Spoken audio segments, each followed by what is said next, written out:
Welcome to International Conference on Design Learning Ethics 2025. My name is Kyeong, your MC today. It is my honor to welcome all of you to the event. Despite your busy schedule, thank you very much to participate at this event on behalf of all our staff here. We are hosting this event at the Seokyeong University in the Republic of Korea. To host more participants, we are now live streaming. Before we begin, I would like to explain the background of this event. The Design Institute of Seokyeong University was selected for the Humanities and Social Science Research Institute support project by the National Research Foundation in 2019. Since then, the Institute's focus had been design and art students and their learning ethics and the awareness of intellectual property, which needs to be enhanced. The conference held today is also a part of such activities. In particular, the conference will have the theme called The Future of AI and Art Education. As technologies evolve day by day, the ethics education in arts has a certain international trend, which will be discussed among our prominent speakers and experts, which will navigate us with the direction of the future. And I would like to introduce the prominent speakers of the event today. First, Professor Kim Ji-in of Seokyeong University, Professor Cho Young-chul of Ewha Women's University, Professor Carl Peter Bushkle from Justus Liebig Giessen University, Professor Guaran of California State University, concept artist Chu Yu-jin from Art Directors Guild. In that order, they will provide a presentation. So we are excited to listen to all their insights through their presentation. Please stay with us until the end to find what kind of methods and direction we should pursue in the arts education. Now, let us officially kick off the event 2025. Before we begin, I would like to invite Professor Park Hae-shin for the welcoming remarks.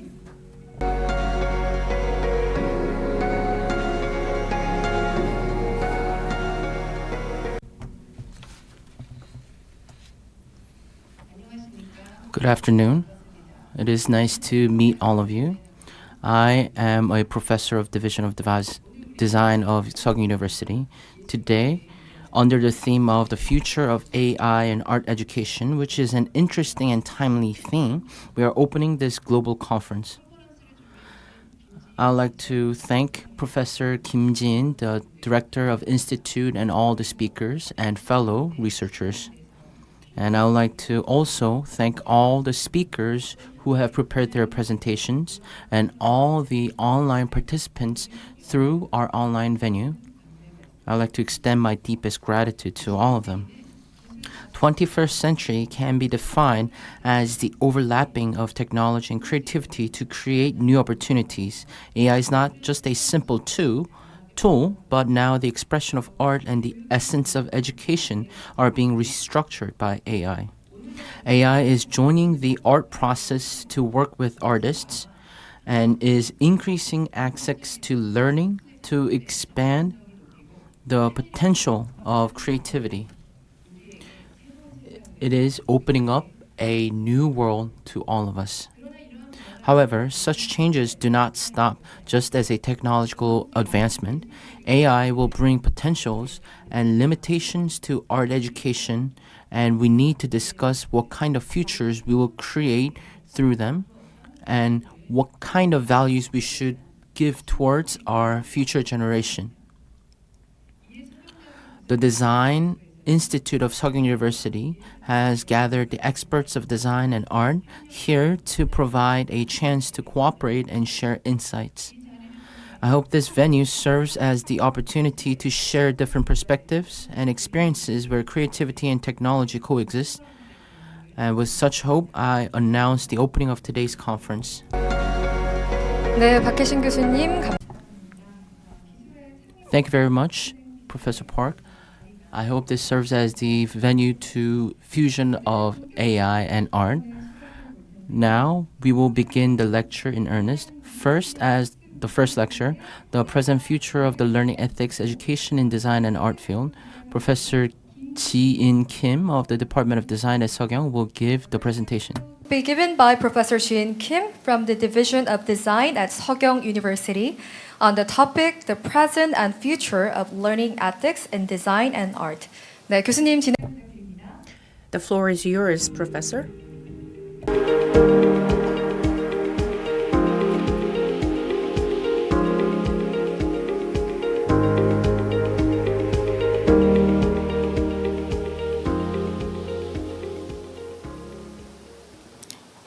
안녕하세요.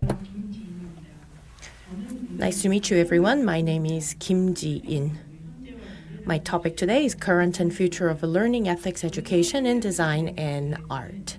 At our institute, starting from 2019, we have been supported by the National Research Institute, and we have conducted various projects. And today, I would like to share our results of that project for the last 6 years. First of all, I would like to introduce the background. There have been a frequent plagiarism issues in design and art field.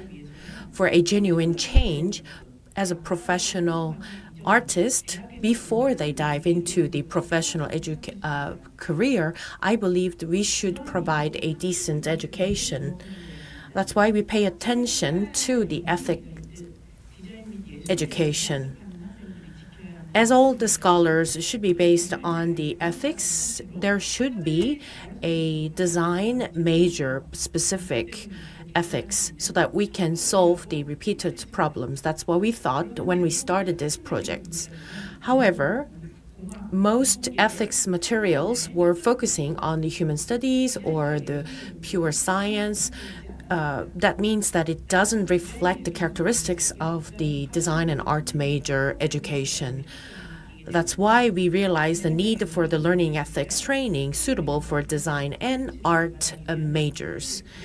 And that is why we dive into several projects to develop such ethics rules. And the basic framework is not focusing on the discipline and punishment. Rather, we try to pay attention to prevention and education, because ethics should not bother or hinder students' potential. After 2022, we focus on art, but before that, we focus on design. And we have three phases, and the last one is focusing on AI and future. Now, let me share the results. So with the direction of the positive changes in the ethics, the most important part we thought was that we have to combine the design classes and the learning ethics education so that our students are naturally exposed to the ethics. Most design classes are basically a practicum classes. And based on Jackie Gersten and Barbara Bray's theory, I tried to come up with some methods to have these ethics naturally exposed to the students. So it should be not only students as a beneficiary, because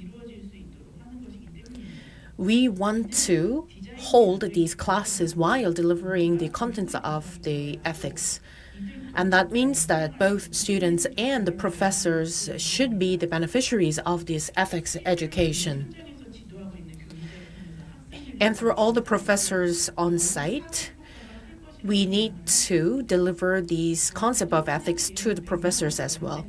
For myself, I teach about 150 students a semester, and if I can cover 10 professors who cover 100 plus students, and that means that we can cover 1,000 students who will be exposed to this ethics education. And these are the overall process. First, we try to find out the status, some examples of academic dishonesty, and after that, in phase 2, we try to analyze these issues. And we were thinking what we should do as professors, or what other ethical issues that we need to specifically apply to the design classes. And in the phase 3, we developed the teaching materials for professors and the learning guidelines for students. And after that, we applied these solutions. And after that, also, we conducted analysis and improvement. We have lots to cover, but I want to show a few highlights. And we did some survey conducted for the status among 114 professors and the 298 students. over 90% of professors haven't done any ethics education in their classes. And about 75% of professors witnessed the dishonesty-related activities of students. And that means that high level of dishonesty and the lack of ethics education. Over 75% of professors said that they have an experience to talk to the students that they need to correct their dishonesty. However, only 14% of professors actually provide a resolution, and only 5% just deducted their grades towards the end of the semester. So that means that over 75% of the cases were neglected by the professors to correct this dishonest behaviors. And among the student survey, we have a consistency between the professors and the students in terms of a lack of ethics education. And 68% of the students also witnessed some cheating related activities. And importantly, we found out only 11% of the students actually advised their peer students to quit that cheating. Over 73.8% just overlooked and ignored that behavior, which is surprising. So why do those professors neglect those phenomena? Why do those students ignore these activities and not try to correct their peer students? These are the status. Therefore, we gathered 10 professors and 9 students to conduct a focused group interview. And through this interview, we found out it is hard to prevent such activities. And also, we realized that there is an absence of a criteria for academic misconduct. Interestingly, professors themselves sometimes do not have a clear criteria to decide any dishonest activities or any cheating activities happening in the class, and they have an internal conflict. And those professors sometimes hear the reporting of students talking about their peers cheating, and they just thought it's a whistleblowing activities and they do not want to take care of it. On the other hand, among the focus group interviews with 9 students, in terms of causal conditions, there was a difficulties in judging academic misconduct. And also, in terms of a contextual conditions, there's a negative conception and perception of a reporting academic misconduct, and they do not want to ruin their relationship with their peer students. So meaning that there's a lack of a ethics education provided by professors that doesn't give a confidence to the students, and there's an ambiguity of both students and the professors to take some actions to correct these dishonest activities. Earlier, I mentioned that some people witnessed cheating among students, but it was neglected. Meaning that there should be guideline in education to correct those actions. And at the same time, we should run some sort of a rules and conduct so that the students don't go to that directions. So as a solution, we came up with the teaching materials for professors. Here, there are some tips that professors can find regarding what type of content they want to inform their students. For example, in early stages, they can inform some rules and the punishment in case of any cheating or dishonest behaviors. And also, there's a checklist to whether the professors can evaluate themselves whether they define the academic misconduct earlier for the students.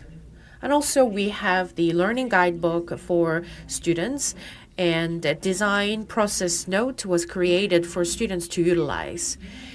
And this should be distributed by the professors during the class.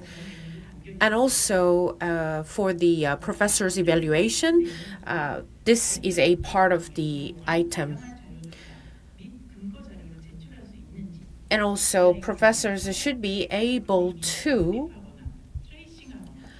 trace any student's activities, whether they copy anybody's image or in the course of a assignment production, maybe students ask some outside party to help them, and we try to help them to prevent such activities.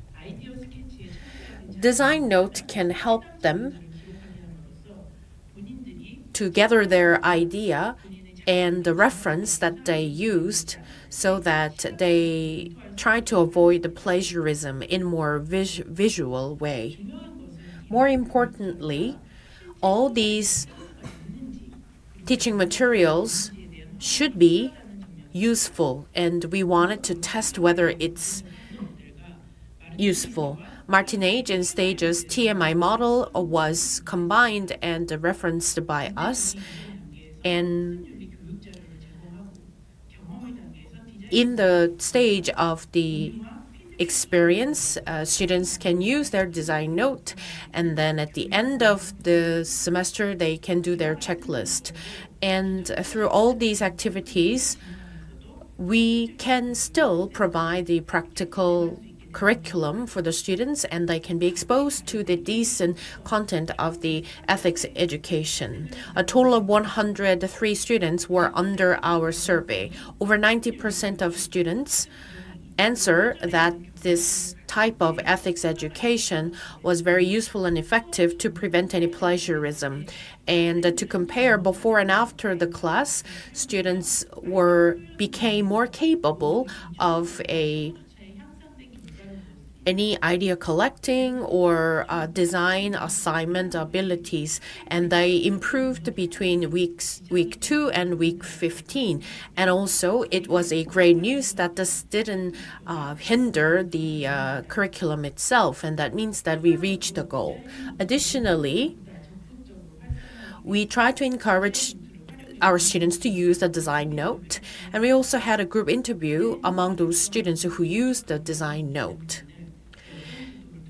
And through the journey map, we realized that elimination of the factors that cause negative emotions during writing the design research note process, and that was a result and one positive sign from our analysis. And based on this analysis, we improved the 2 types of checklists as well as a guidebook, and the design process note are usually utilized for our ethics education in our class. When we do the public presentation or any critique, we added 2 more checklists. For example, Student A seemed to be influenced by plagiarism according to the checklist. And depending on the professor's class running, maybe it would be a great opportunity for the professor to check what happened in class, or sometimes based on this checklist, the students can suggest any correction of a professor's. And we try to ease the burden for both professors and the students. Design process note shouldn't be a burden. Rather, it could be a self-reflection material. And you don't have to specifically download any app or application or any program. Through the Google Drive, they can keep updating their design note. And that way, students can utilize design note more, and we are now conducting more trainings for both professors and students regarding how to utilize this design note. Next, art section, especially painting parts. So as a design majors, art classes also are basically practical and practicum classes. And also we believe that they have a absence of a learning ethics education. So we introduced the TASC model. And this is the process of a research. We first touched upon the status of the art education and what kind of perception of learning misconduct happening at the moment. And after that, we did the case study by collecting all the plagiarism cases. Based on that, we provided a guidebook for both professors and students, and through focus group interview, we validated our method. And after that, we created a teaching materials for professors and the learning guidelines for students. Among 102 professors and the 156 students were under our survey. And we asked reasons for academic dishonesty. Students are exposed to lots of information, and because of a relative grading, students were under competition. 57% of professors said that they witnessed the cheating, and once they witnessed the cheating, 73% of a students 73% of the professors actually guided the students that that's a part of a plagiarism. But sometimes some professors didn't explain what the students were doing or whether they just deducted the scores. That was almost over 20% of the test respondent. And that's the same as the design major as well. 72% of the students actually went through ethics education, which is much higher than design major students. However, they actually witnessed more cheating, which was 83% of students. We were wondering why this happened. Maybe there are more cheaters, or maybe the criteria to decide cheating is more strict in this major. And we also conducted a survey among the students to ask the reasons for academic dishonesty. A lot of people, actually 15% of students said that there's not enough punishment. 13% of the professors actually said that there are not enough rules or punishment for the students. So that's quite interesting. There's a discrepancy between the professors and the students. Also, when cheating was found, 33% of the students said that they didn't do any actions, but over 40% of people actually informed this information to their professors, or they took active actions. And that means that's quite different than the design major students, because over 70% of design major students just neglected that event. And based on such status survey, we realized that first, there was no shared criteria of plagiarism. Number two, there is a lack of understanding of a expression of art. So sometimes there's a discrepancy between those who claim that their copyright is infringed and those who were under suspicious of infringe any right. So people are sensitive about the plagiarism, although they don't have much of understanding. Over 80% of the students are sensitive to the plagiarism, and their standard is pretty high to decide whether anything is based on plagiarism. In fact, a lot of students actually have been taking active actions, but they want to be cautious by having self-critique or any criteria that can help them to decide other people's behavior. So we conducted some survey of any legal cases in terms of copyright infringement or any plagiarism in that field in order to draw a guideline. So there are some types. So for example, sometimes it's absolutely intentional, but sometimes just because the art has the same place or same composition or same expression. So sometimes it's very vague to decide whether anything is based on plagiarism. And we pulled up 9 types of a plagiarism. I just want to take one example among them. If you look at this picture, the materials are the same, so it looks similar. And this was an actual case of artist A filing a lawsuit against the artist B, and after 8 years of a court cases, artist B actually won the case. They actually used the rubber elastic band, but there is obviously a difference. Like A focused on the illumination, and artist B focused on the actual space. So artist B had a concept of inconvenience. So when we decide the similarity or plagiarism, we need to equip ourselves with a lot of perspective. So before we have a final decision, there should be some criteria to help students to decide whether anything is based on plagiarism.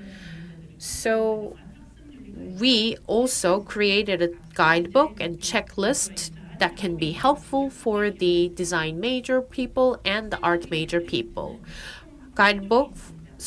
Checklist for students include checklist of academic integrity rules for art classes.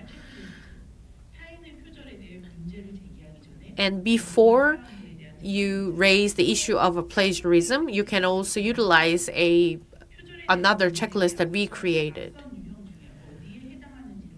So first, it's important to decide any art falls into any category of homage, parody, or appropriation or plagiarism. So these are the results that reflect the characteristics of the design and art majors. So to analyze our work, we additionally had a focus group interview among 6 professors and 3 students. And we also received the written advice from 5 artists and critics.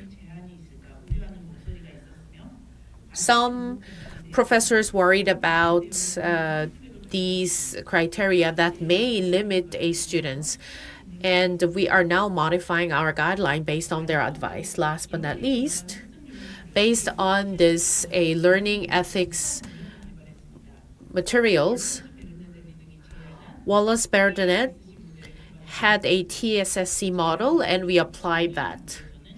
And in the first stage, we focused on the learning ethics. And in the second stage, plagiarism, appropriation, and copyright are the 3 main points that we focus in the class. Idea generation, visualization, and communication should go on non-stop through the design note. And then based on the professor's workshop, I believe that we can apply this to our actual curriculum. So based on such 6 years of a work and research, we continue to develop ethics content and checklist and the teaching material. But after 6 years, we have more to resolve, and I believe you are all on the same page. That is AI. Artificial intelligence is already deeply rooted in our lives. Not only at your work, at home, it has immersive influence. And that reminds me of a McNor's mediums theory. So AI is now somehow becoming a part of our body even. So at our classes, how can we accept this concept of AI?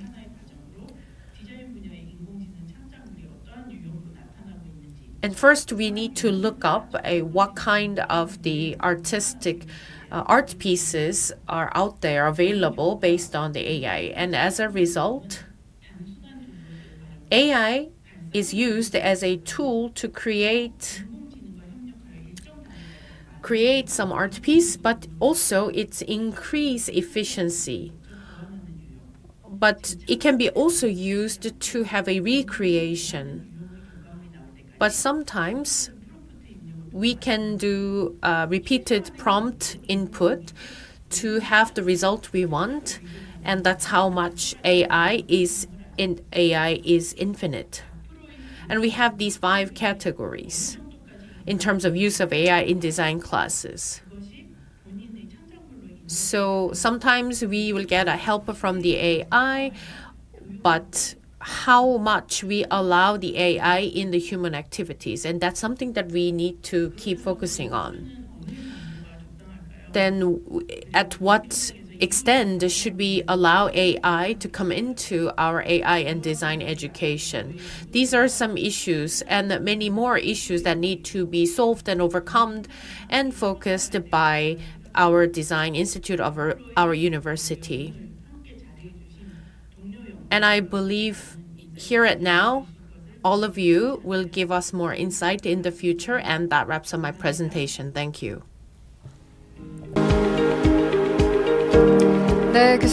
Thank you very much, Professor Kim. So she touched upon how Seokyeong University conducted a learning ethics education in their classes, and she introduced all kinds of cases, and I believe that these can be further utilized in the education in the university. Let us ask questions. We actually collected the questions in advance, and I will pick a few to deliver to the professor. First question. There are more and more AI artists you can find these days. And yes, we get a help from AI, but how much is it meaningful, and to what extent can AI's work be considered as an artist's work? And I would like to hear from Professor Kim. Thank you very much for the question. I believe the last part, the 5 category of the AI arts, I believe that can answer the question. I believe AI can be a trigger of idea or a tool for recreation, or you can utilize the AI for the additional creation. I believe these are ideal use of AI. But I believe in actual field of art, it could be different. So continuous input of prompt and parameter will be more utilized in at the professional level. And I believe that should be considered as a art. So text prompt can replace paintbrushes. But this is just my personal idea. I'm not sure about the copyright or any other issues in design and art will accommodate how much extent of AI. I'm not sure, but we need to focus on discussing. Thank you very much. That was Professor Kim Ji-in of Seokyeong University and her presentation. Now, the artificial intelligence and designer creativity is a presentation will be given by Professor Young-Sik, the professor at Ewha Women's University. College of Art and Design at Ewha Women's University will give a lecture on the topic AI and the Creativity of Designers. 네, 교수님 준비되시면 Professor, when you're ready, we will start the presentation.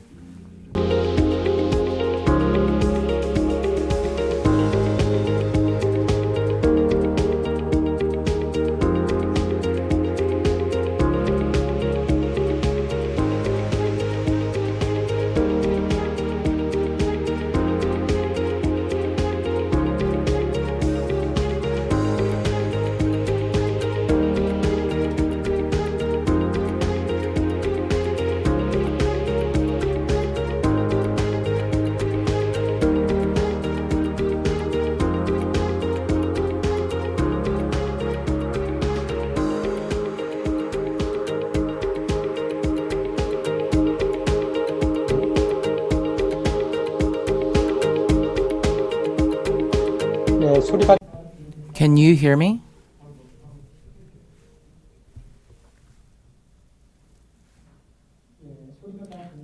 Can you hear me?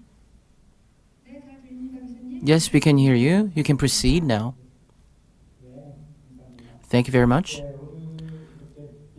So, in this prominent event, I have been invited. I'm truly honored to be here.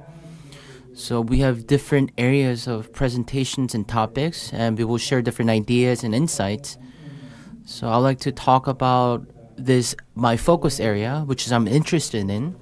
And I think going forward with my students, we will think about this part. This is the area that we must think about.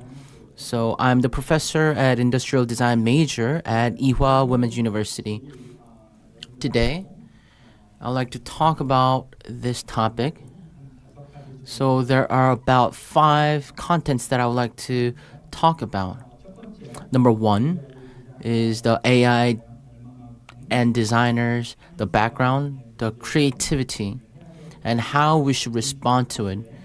And why we need to talk about this is the background that I want to talk about.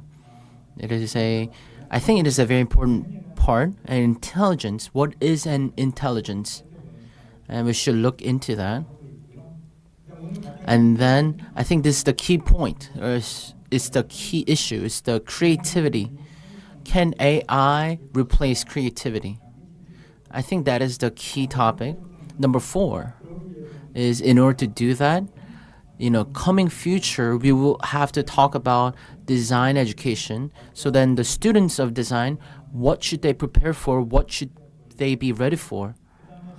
And, personally, I don't think that AI will reign forever. Then what will come after AI? So there could be a new paradigm that will come. And then what is the new era that will come after AI? So it's just my personal prediction outcast, and then I'll have a Q&A session. So when we talk about designers' creativity, so I'll talk about why I chose this, the designer's creativity. I'd like to introduce you the background. So I have prepared a few numbers. So last month's data, designers, how close they are linked to AI. And so we're looking at how much the designers are using AI. So these are the numbers, and it's quite interesting. So generally, like 70% of the designers utilize AI in image generation, layout automation, or design draft. Basically, giving out the first steps. So in this step, about 2/3 of designers are using AI. So this is the result that I've seen. And over 50% utilize Midjourney or DALL-E, Sora, or Adobe Sensei. They utilize, image generative AIs. And then about 13%, they utilize AI throughout the entire workflow. So they utilize AI in the core parts of art, and they utilize it as part of their key capability. Of course, these numbers could change in a month later, and it may change, but surprisingly, a lot of designers are utilizing AI, the generative AI programs. So that's what we can tell from these numbers. Sorry.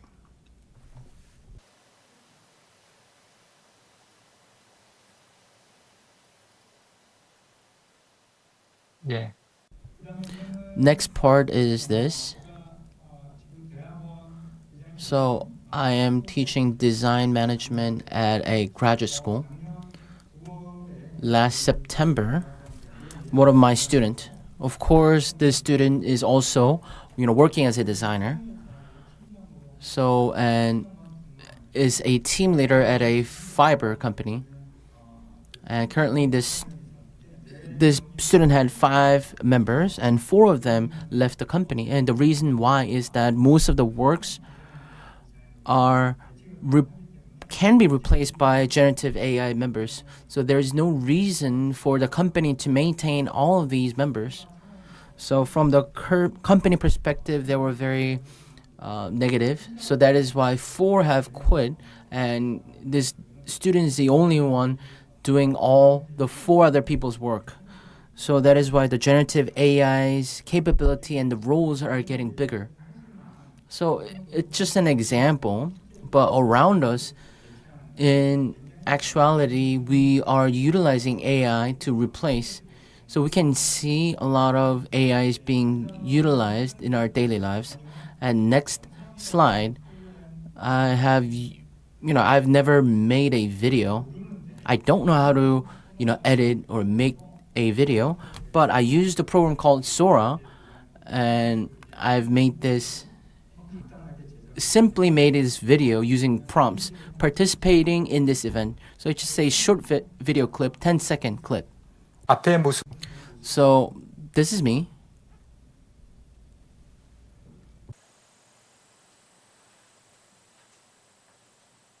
예, 저희 So my image is used, standing on a podium, talking in front of the audience. So I just gave one image of my picture, and I gave prompts like different settings, and I asked the AI program to make it a video of it. So more importantly, so the thing is that I have no idea of how to create video clips, but instead of using the program, I just used an AI tool and create this video within just 10 minutes. So this is what the generative AIs can do.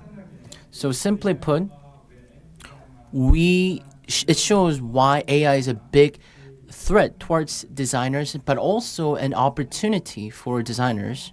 So I think it's a good example. Next part. 인공 We talk about AI. We hear the word AI multiple times, or dozens of times. But you may feel indifferent about it.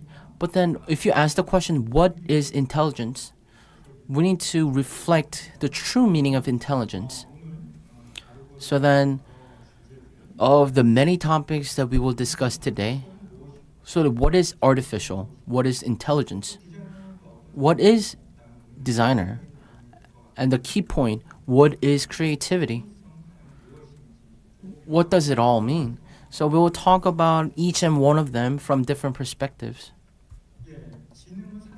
So by definition, it says intelligence refers to the totality of mental abilities, including the capacity to learn, understand, reason, solve problems, remember, and learn from experience.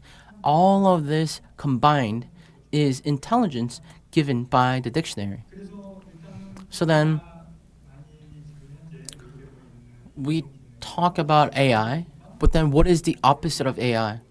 So then we can say natural intelligence.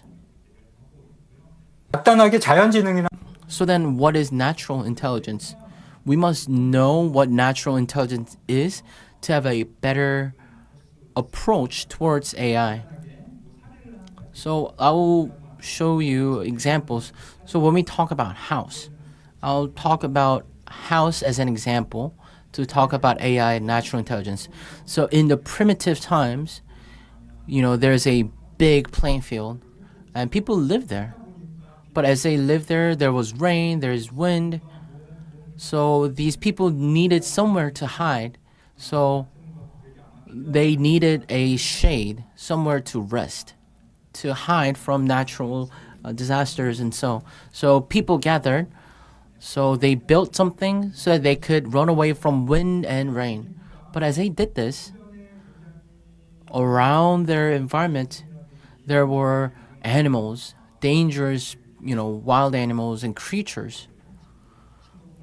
And they would run into the house. So one key part became important, security, something that will protect me or my family. We need some things to protect us.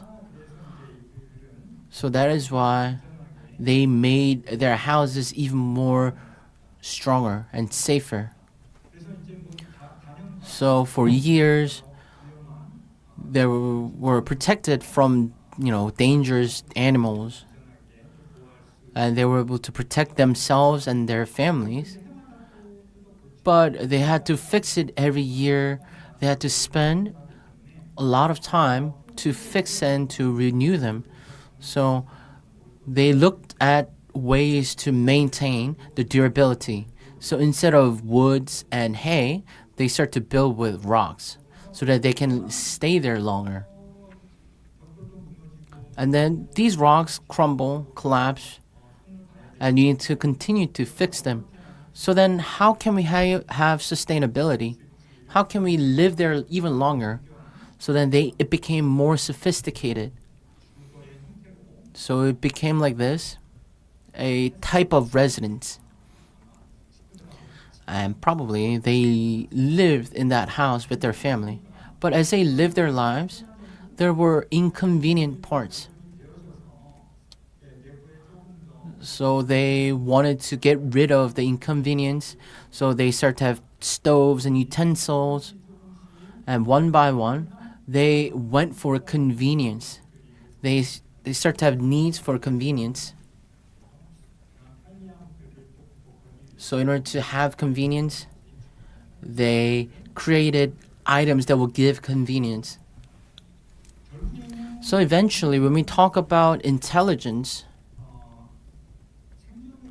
it was enhanced step by step for survivability, gathering together different capabilities. So that's what I assume.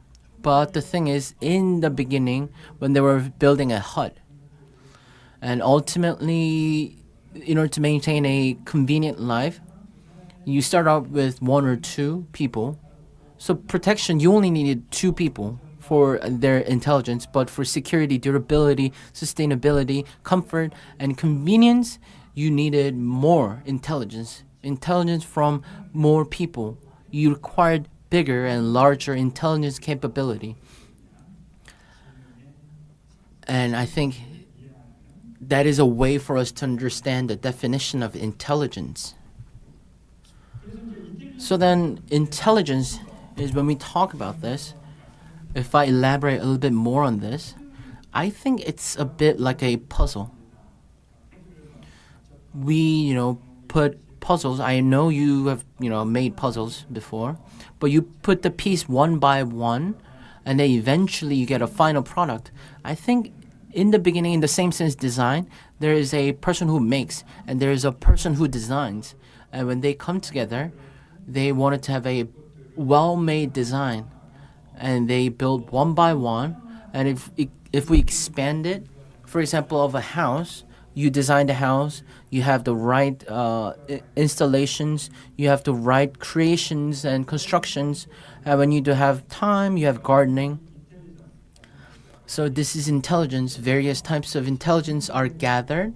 And now we have the houses, the apartments, these complex living that we live all together. So in reality, if we talk about this in the perspective of intelligence, in order to have this one residence building, you need to have structure, materials, plumbing, electricity, service, security, designing, engineering. You have to have large amounts of a bigger intelligence capability and capacity. And only then you will have an apartment like that we have today, like the houses that we live in.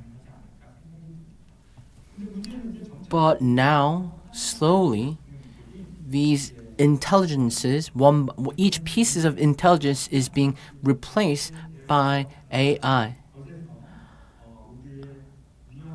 We feel threatened. New types of dangers are coming.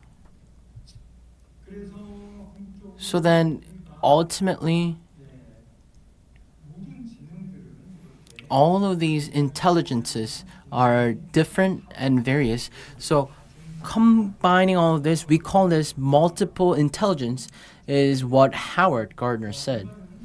So then humans have about 8 different types of intelligence, and it comes together.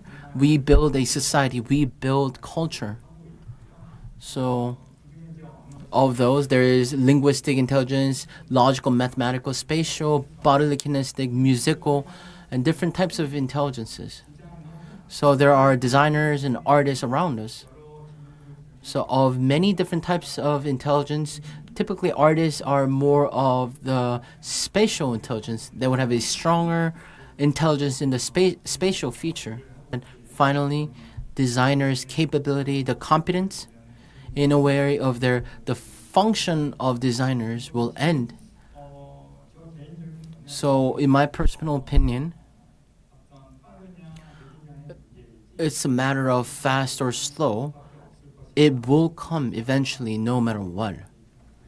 That is my perspective. So then, let's go to the main point. The main topic, creativity. In this AI age, how should creativity be utilized and what kind of role it should play? And let's talk about this.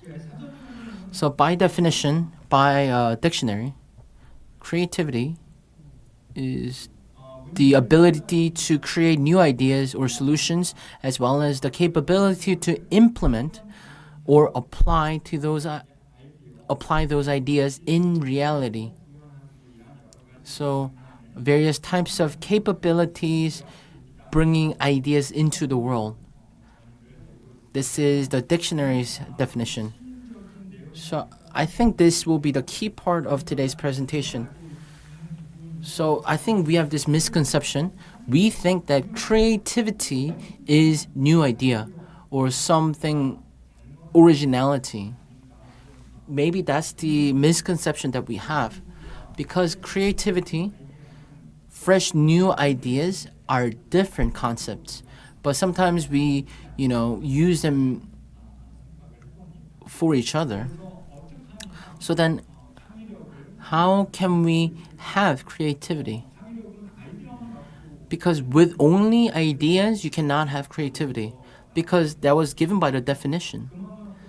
So then, what is important, as much as idea is applying them into the reality, the power, the capability to do that is important. Because if you don't have this, it's just a new idea, a fresh idea. It will just be an idea.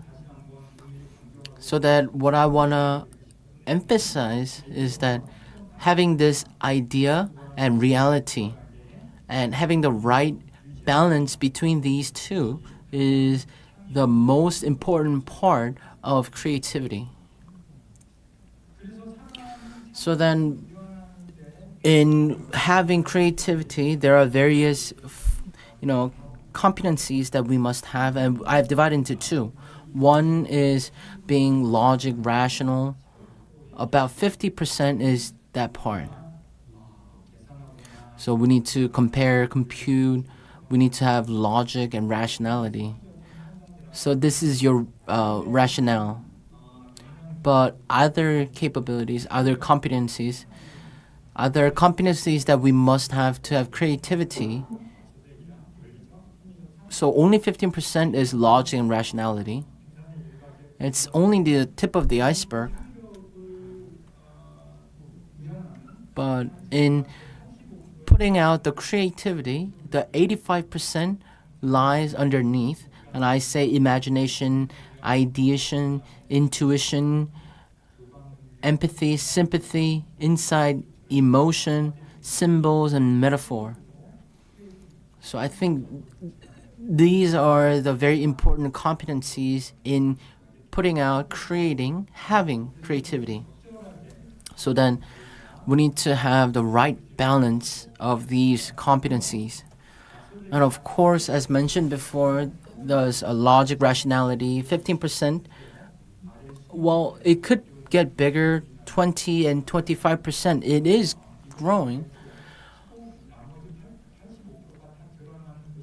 But when the time comes where the rest of the 85% come out, and when it is no longer needed for designers, and that timing where we have multiple intelligence, so we don't know when that will happen, but as of right now, in order to have creativity, I think this is the balance, the numbers that we should have.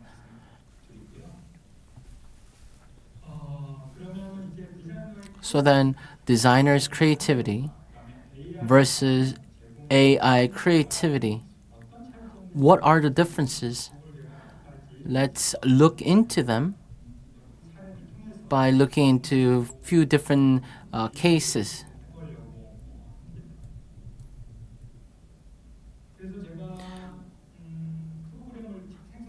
So I utilize generative AI program. So I asked the AI, I uploaded this aluminum can, and I asked it, tell me how to open this can. So that's the prompt that I put in. So then this generative AI gave me this answer. This is the answer. So it was very predictive, tools, a Swiss Army knife, spoon, or very different types of tools. So basically AI is saying that using these tools, you can open the can. So that this is the AI creativity given by the generative AI program. But for designers, you don't have to use a tool. If you don't have a tool, how do you open it? So we use this item in our daily lives. It's a way to open this. It's very universal. So generative AI did not mention this way. So it's probably AI didn't have enough the learning data, but I think this is the designer's creativity. So the creativity given by AI and creativity given by humans, in other words, designers' creativity, what are they? So AI creativity, the subject is machine, probably the computers. And designers' creativity will be given by, humans. What does it do? AI program focuses on making. And humans, the designer's creativity is more on evaluating. And then the AI creativity is mostly, common types are related to technology, the category. But the creativity made by humans, they fall under science. So these technologies must be utilized well, safely, philosophically. So assessing the ethics and all of that is still falls under human creativity. So the AI creativity is focused on, the goal is efficiency. So the emphasis is on efficiency, budget, time, cost, and lowering the error rate. I think that's the most common goals of AI creativity. However, the human creativity has the goal on the effectiveness. So they wanna have, they want human creativity to have more effect on culture, society, human value, and relations, and what kind of impact it would have on them. I think that's the goal or the focus of designers' creativity. That's the goal we should have. So each creativity, we're just differentiating different roles. So in a timely manner, when it's appropriate, sometimes we need to go for efficiency. That's why we utilized, AI creativity. But when we have to maximize the effect, the human creativity, the designer creativity, should be utilized. So I think this has been receiving spotlight. So this is the robot that will replace human labor workers. So these are, humanoid robots that will replace factory workers. So like I said, it is most focused on efficiency. So I think it will be most important in them. But in the future, there could be an AI robot that collaborates with humans. So not only for efficiency, but with the advent of the robots, it will have effects on the society and the culture. So when we consider all of that, we could share humans and AI robots all together. So then next is design education. So in this era of AI, how should we have design education? So some say, related to AI, I talk with other, my colleague professors, and I think they are divided into two different schools of thoughts. So one group say that emphasize that we need to actively apply AI in design education. But on the other hand, some professors say never should AI be utilized in design education. So they are divided into two different groups. So I think they both make sense. Both groups have, reasonable grounds behind their opinions, but if we kind of simple it down, I think this is what I want to say. So from the perspective of an educator, as we go into the era of AI, an educator is like a Sherpa. The Sherpas who guide people in climbing the mountains. So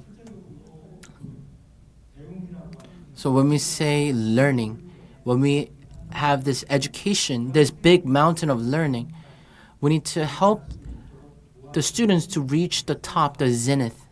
So an educator is like a Sherpa, serving as a guide to help students ascend the high mountains of learning.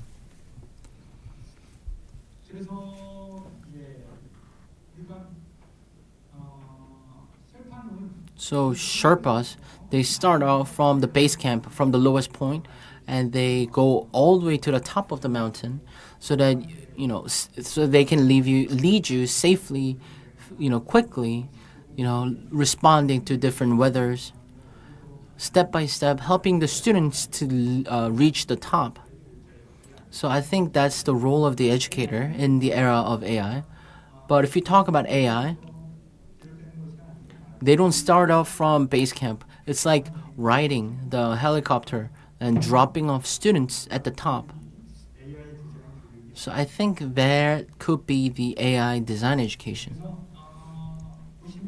So if you look at it, in the past, design was more focused on object, the aesthetic parts of objects.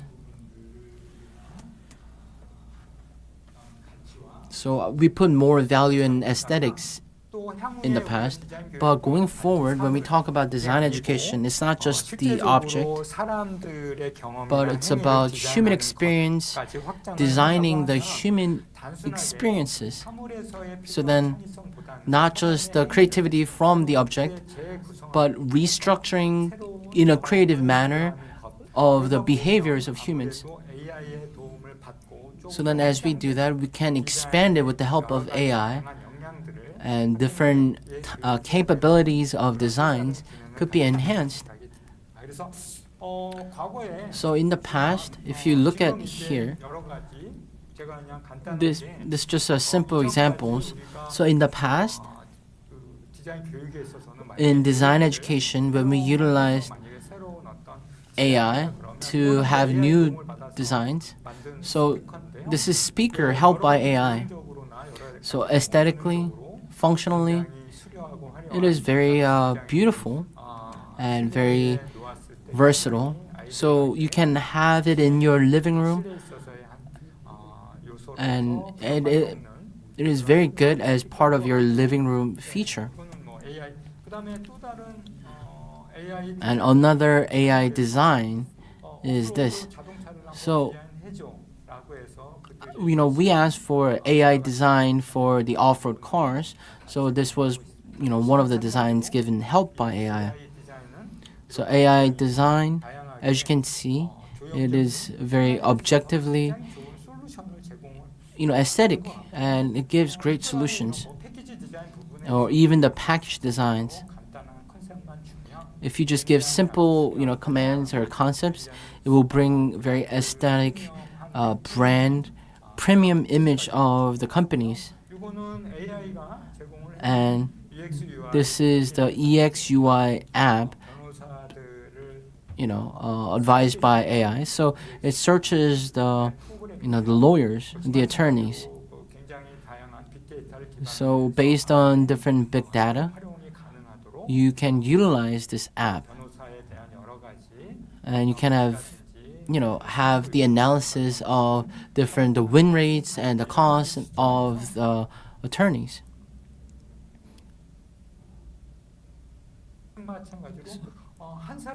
So one person can use AI tool to have these functions.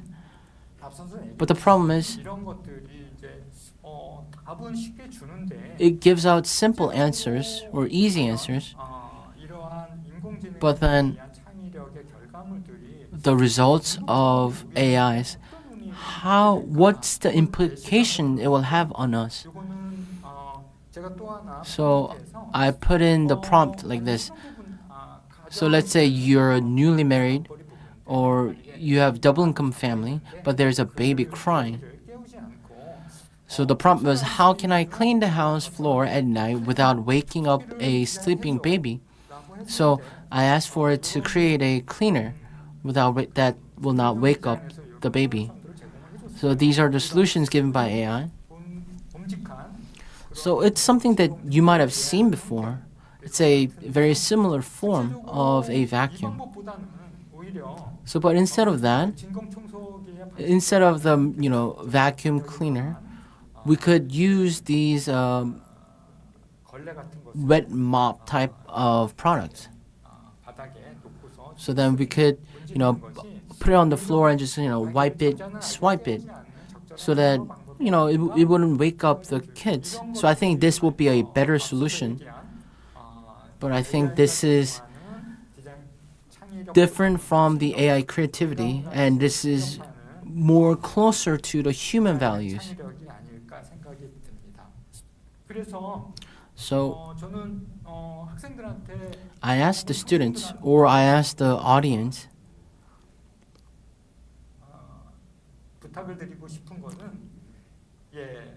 so what I do want to ask is that for designer students, instead of an AI that gives answers, that gives final solutions, but through AI, you should ask. I think it is necessary for us to use AI as more of an asking tool instead of looking for answers. 잘 질문하기 위해서 So to ask well, 바로 I think 영감이라는 we need to have inspiration. 주제로 오늘의 발표 내용들을 조금 마무리 지으려고 So I'd like to, sum up the presentation with inspiration. So inspiration refers to a sudden creative or intuitive idea, motivation, or insight. 들고요. 예.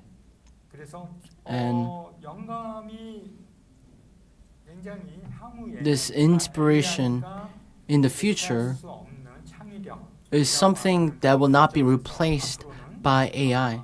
디자이너한테 So that is why going forward, I think 그런 영향 inspiration is an absolute key capability of designers. 의한 디자인 능력이 아닐까. So, being able to design based on inspirations. 정리를 하겠습니다. 그러면 So I'd like to sum it up. 결국에는 Going AI forward, 끝이 있을 eventually there will be an end to AI. 그래서 앞서서 얘기했던 많은 So we talked about 그 이런 영역들이 different, areas of AI will become one. 이제 슈퍼 인텔리전스 And when it comes to become one, we call it super intelligence. 초지능은 앞서서 얘기했듯이 And as mentioned before, 그 인공지능이 AI 지능으로 가는데 will 이 go 인공지능으로 and become 가는데 super intelligence. 결정적인 But in order 한계가 to 있어요. become super intelligence, there's a major limitation, that is the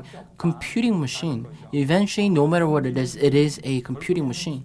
So AI is utilizing machine to think like human, to reason, to solve problems. 태생적인 한계 But eventually, from the essence, from its propensity, is that it is a machine. 관계나 So the relations, satisfaction, self-esteem, the need for achievement will be lacked by machines because machines do not have them.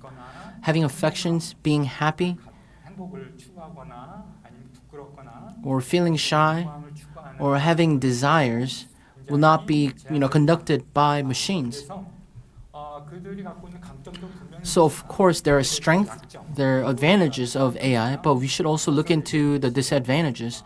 As mentioned before, relations, caring, 이런 affections, considerations. 부분보다는 훨씬 더 These are the areas where humans are much better at, 영향을 갖고 있기 때문에 and we have much bigger 창의력을 competencies. 또한 그 전지능의 시대에 있어서 So, but when it comes to this omnipotent era of AI, 더 중요한 in this era, I think in this field of design, I think relations, caring, affection will be a bigger, more important competencies.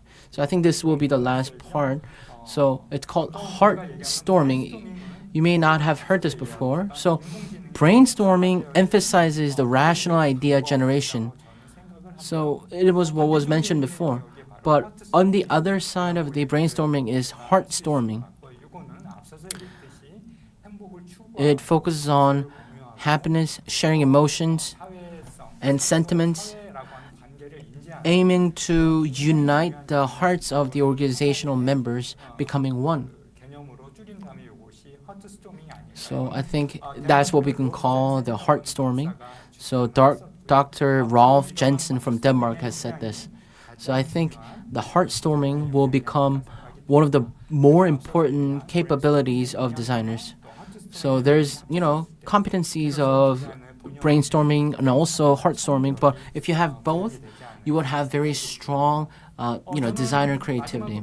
Last but not least, I think AI designers, I want to compare it as a surfer. So when you're surfing, when you're riding the waves, when you are on the wave, there are joys there. It's very fun. 커다란 파도가 밀려올 때 So AI designers, when there's a huge wave, 마치 서퍼와 같이 you need to, 아니면 are you going to ride the wave like the surfers? Or will you be swept away by the tsunami without any preparation? And will you just be vanished? 세계 기로에 So we're at a crossroad of making a decision. 하는 것은 물론 And making this decision depends on individual competencies of the designers. So whether you're being swept away by the tsunami, but rather than that, I think you should be a surfer who rides the waves. I hope for you to have a bigger competencies. I know it was a bit long, but I think I will end my presentation here. Thank you very much. 네, 교수님, Professor, thank you very much. 디자이너의 창의력과 또 The AI가 creativity of AI and the designer's creativity, we can look at it from the perspectives of technology and science. So we need to see the strength of both sides to utilize them in design education. Just like before, we have taken in questions, so we will have a Q&A session. Here's a question. As a student studying design, we need to find our own style and learn how to express it. However, we wonder if individual creativity is meaningful in this situation. And in a world where new creativity is also learned by AI and becomes outdated ideas in a short period of time, I'd like to hear your opinion and advice on how future designers can survive and move forward. So I have received this question. So the first question is, we need to have individual creativity. Is it really meaningful? So my personal opinion is that creativity is, as forementioned, it's not just an idea. We misunderstand it's just a new idea.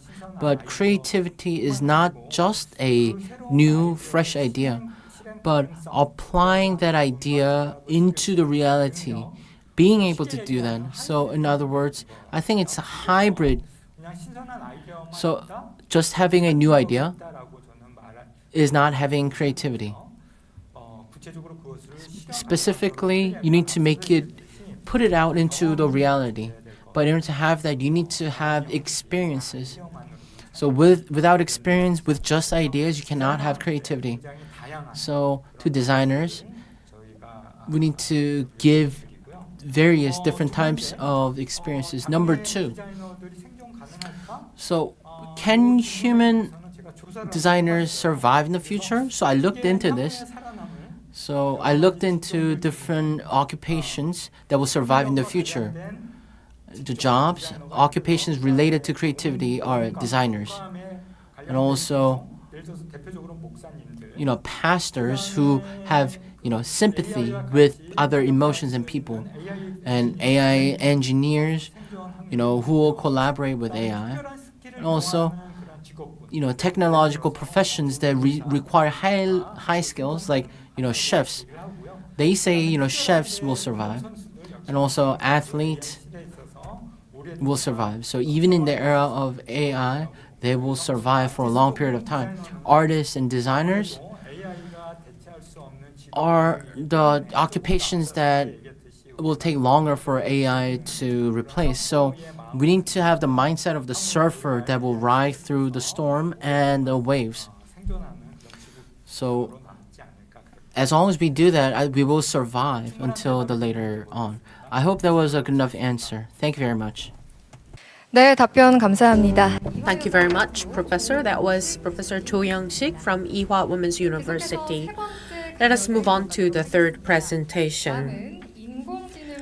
Under the theme of AI supports the education of artistic thinking, we would like to have the Carl Peter Buschle, Professor Art Education. Professor Carl Peter Buschle from the Department of Art Education and Justus Liebig University Gießen, Germany, will give a lecture on the topic Teaching Artistic Thinking with AI.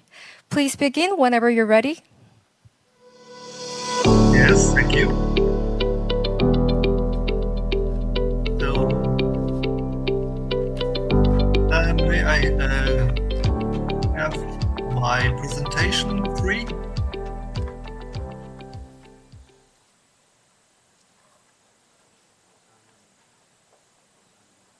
Okay, I cannot yet upload my presentation.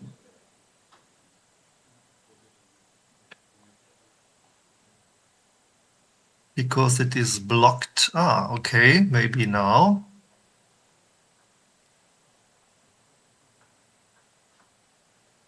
Okay, here we go.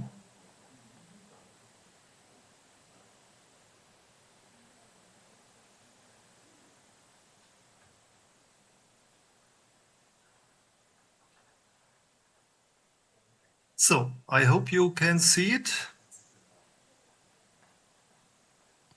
So please give me an answer. Do you see my presentation? Yes, we can see. I can see you. Okay, fine. Perfect. Perfect. Yes. Okay, so let's start. Thank you for inviting me for this interesting conference with this future topic, artistic education and collaboration with artificial intelligence in the future. My topic is how to educate artistic thinking, and I think there will be some links to what we heard before, how artificial intelligence can improve and even challenge design education. Well, I begin with some provocative says. There are artists and art educators very optimistic concerning the future of creation, of artistic learning, and even art using artificial intelligence. For instance, Mike Dijker von Deep Dream says, I believe that the human brain is a computer, so computers can be creative. Okay. A German author, very important in the discussion in Germany at the moment, with his book about AI art, he says, in art, the machine should be more than just a tool. It should not be anthropomorphized, but rather the human being should be de-anthropocentric, and his self-centeredness should be questioned. That means there is a certain optimism concerning the future of creation with AI. And as it sounds here, the human intelligence should be decreased, should move a little bit back. And the artificial intelligence will provide new aspects for the future.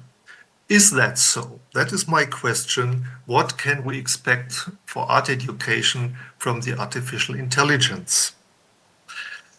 I have an example. Dreaming with artificial intelligence. It is Frida Kahlo, you may know this, the artist, in the forest.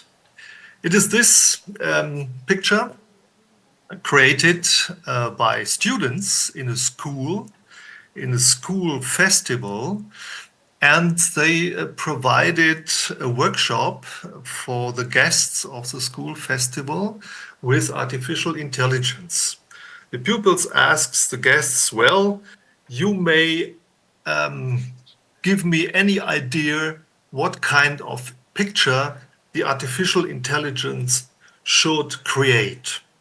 So one prompt from a guest was, well, let the artificial intelligence show Frida Kahlo in the forest with beautiful light, surrounded by animals.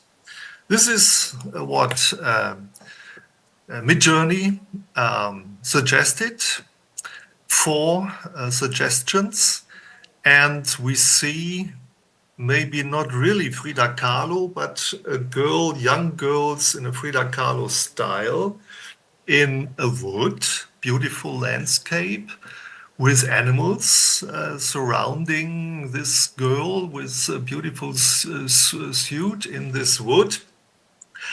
But now the question is, what is the result? What is the outcome of such a prompt? Is this a kind of creation?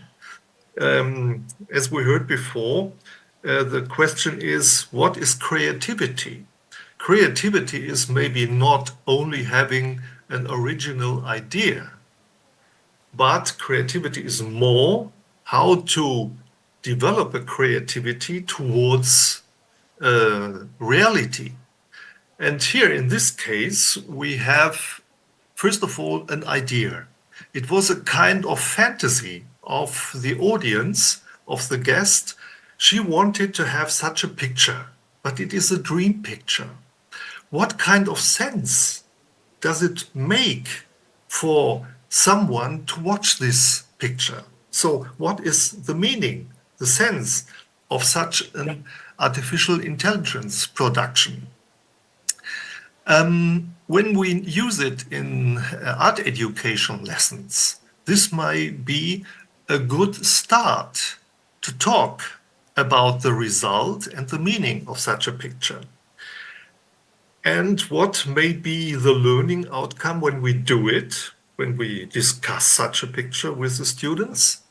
Well, we can develop a critical thinking, a critical media consciousness, and we can develop artificial thinking, artistic thinking. In this case, on the one hand, we can say some positive aspects. It is a kind of paradise picture. This is how we would like to live in the world, in peace and harmony with the nature, with the animals. And beauty should be around us, peace should be around us. And this is what we would prefer, how to live in a paradise world. And that was maybe the motive of the guests, why she wanted to have this picture produced by the pupils through RE. But, as we must say, this is not reality. This is a dream. This is a wish. This is a kind of cliché of paradise, but it is full of contradictions, this picture, and it is not realistic. And one can even say it is a kind of kitsch. Kitsch is something we somehow like, but it is something that is talking about our dreams, promising our dreams to come true, but indeed it hides all the problems that are behind this wish. For instance, in this picture, we see no trace of natural pollution, of destroying the woods. We see unrealistic peace and harmony between human being and animals. There is no hunter around. There is no conflict. There is no wild animal threatening these beautiful girls here in the woods. And who goes into the woods with these beautiful shirts, with these beautiful clothes? You go to a party or to an opera with such a dress, but not into the woods. So it is completely somehow a lie concerning the reality. And that is what we can develop talking about such a picture with the students. They learn a critical perception of the artificial media production. They can learn that the first production often is rather a cliché, and we can learn to see critical contradictions and make our own mind, our own judgment about the meaning of such a picture. And we can even go on and can compare such a picture of artificial intelligence with an original painting of Frida Kahlo. For instance, here we have Frida Kahlo with a thorn necklace, and she is in the nature too. But it is not such a beautiful paradise situation because the necklace is a thorn necklace. She is not smiling, she is looking very, very honest, and she's surrounded by animals. But as we know, these animals have a certain symbolic meaning in her painting, in her art, even in the tradition of ascetic culture where she comes from. So she is talking about her personal situation, and she finds personal expression in the face, in the attitude, and so on, and in the symbols she uses. So it is completely a personal expression of a situation in her life which was very problematic. As we know, at that time, she had problems with her husband, Diego Rivera, and she had accident and the pain of her body and so on. And this is expressed in such a picture. And we can compare the picture of an artist that is driven, motivated, inspired by a personal concern of existence to this cliché image of Frida Kahlo, not really Frida Kahlo, in a paradise wood. So we can, by comparing those pictures, art and artificial intelligence production and critique of the product of artificial intelligence in a kind of talk, starting with our perception.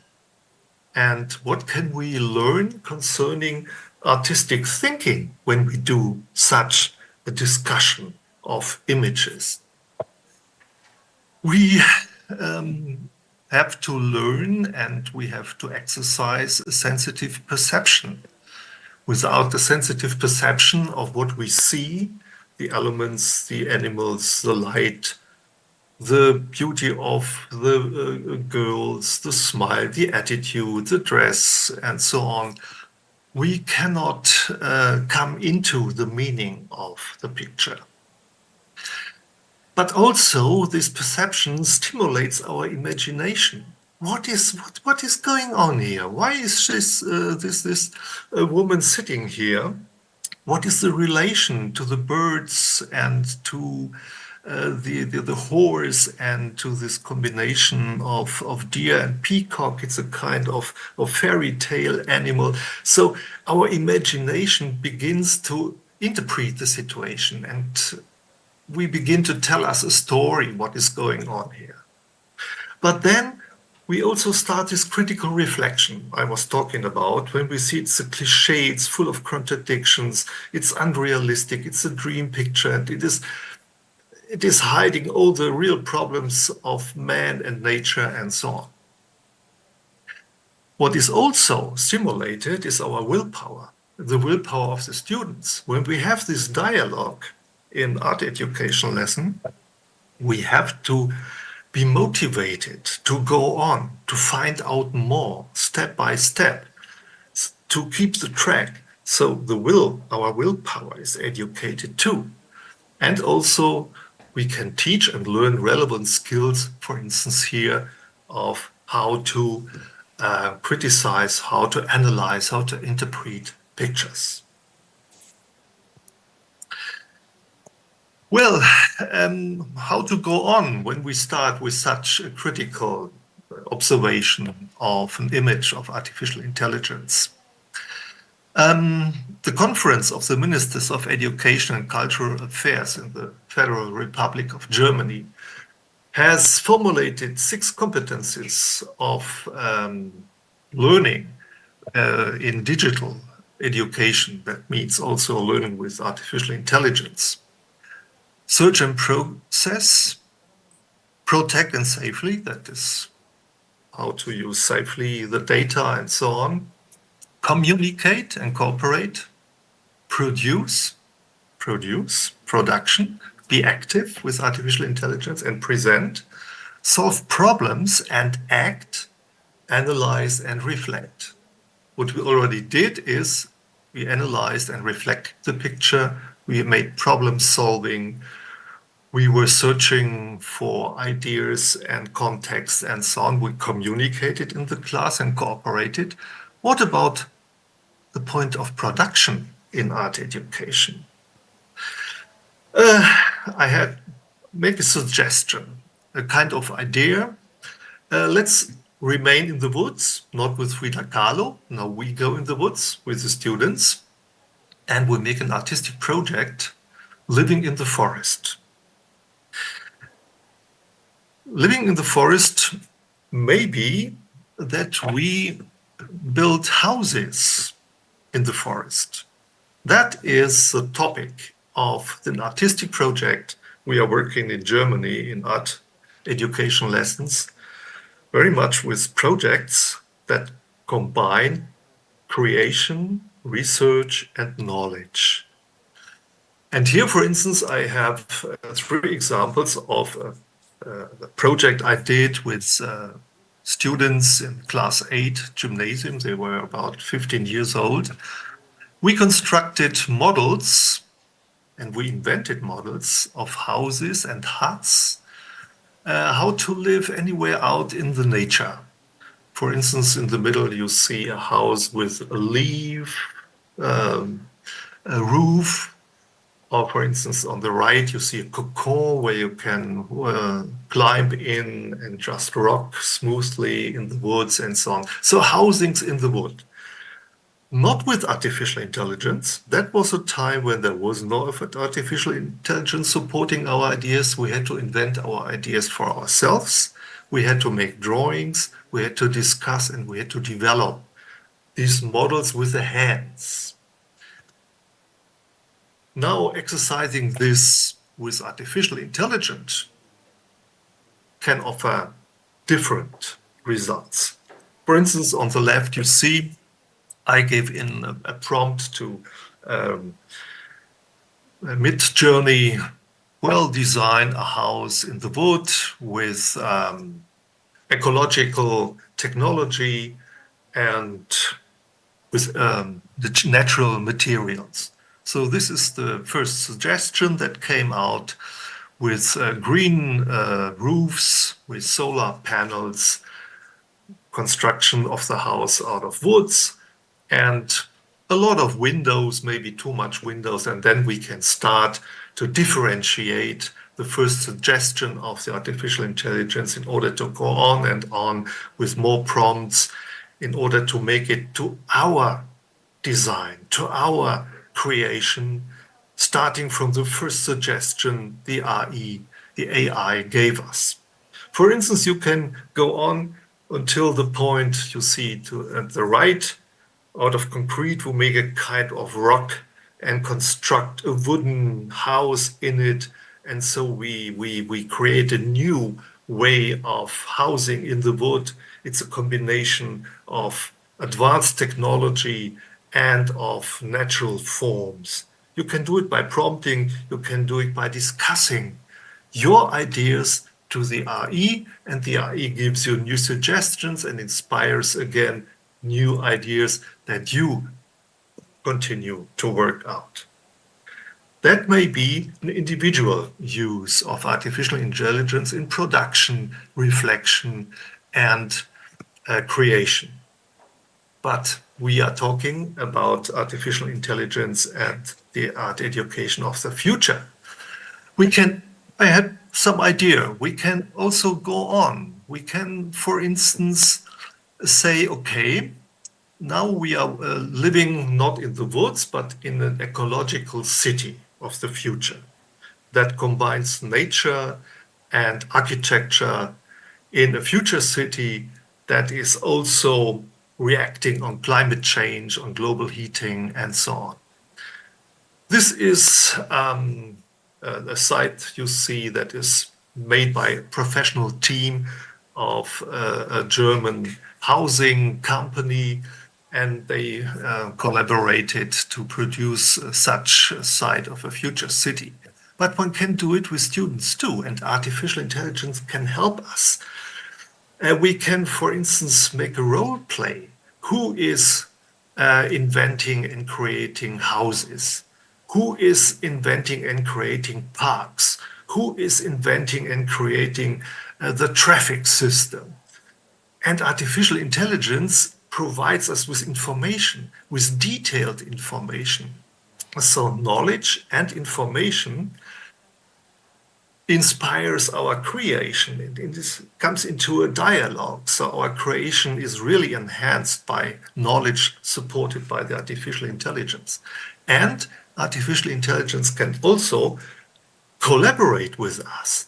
For instance, it can appear as the mayor or administration officer of the city, talking about rules of construction and so on. Like in computer games, a non-playable character, so the artificial intelligence can collaborate in these projects in the kind of virtual reality world and provoke us to new solutions and going on with the construction and creation of such a city.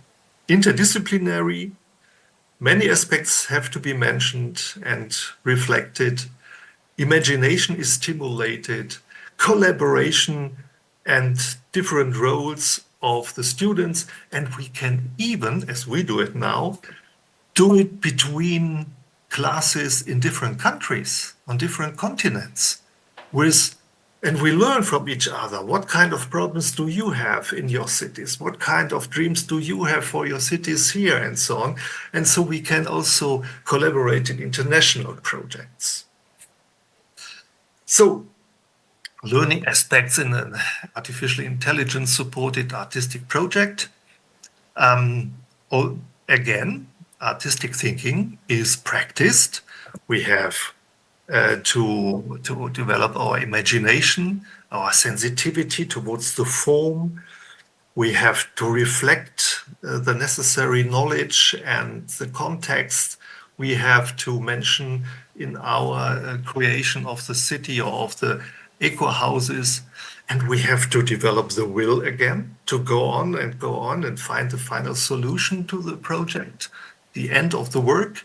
And we have to develop different skills in order to come through with our creation.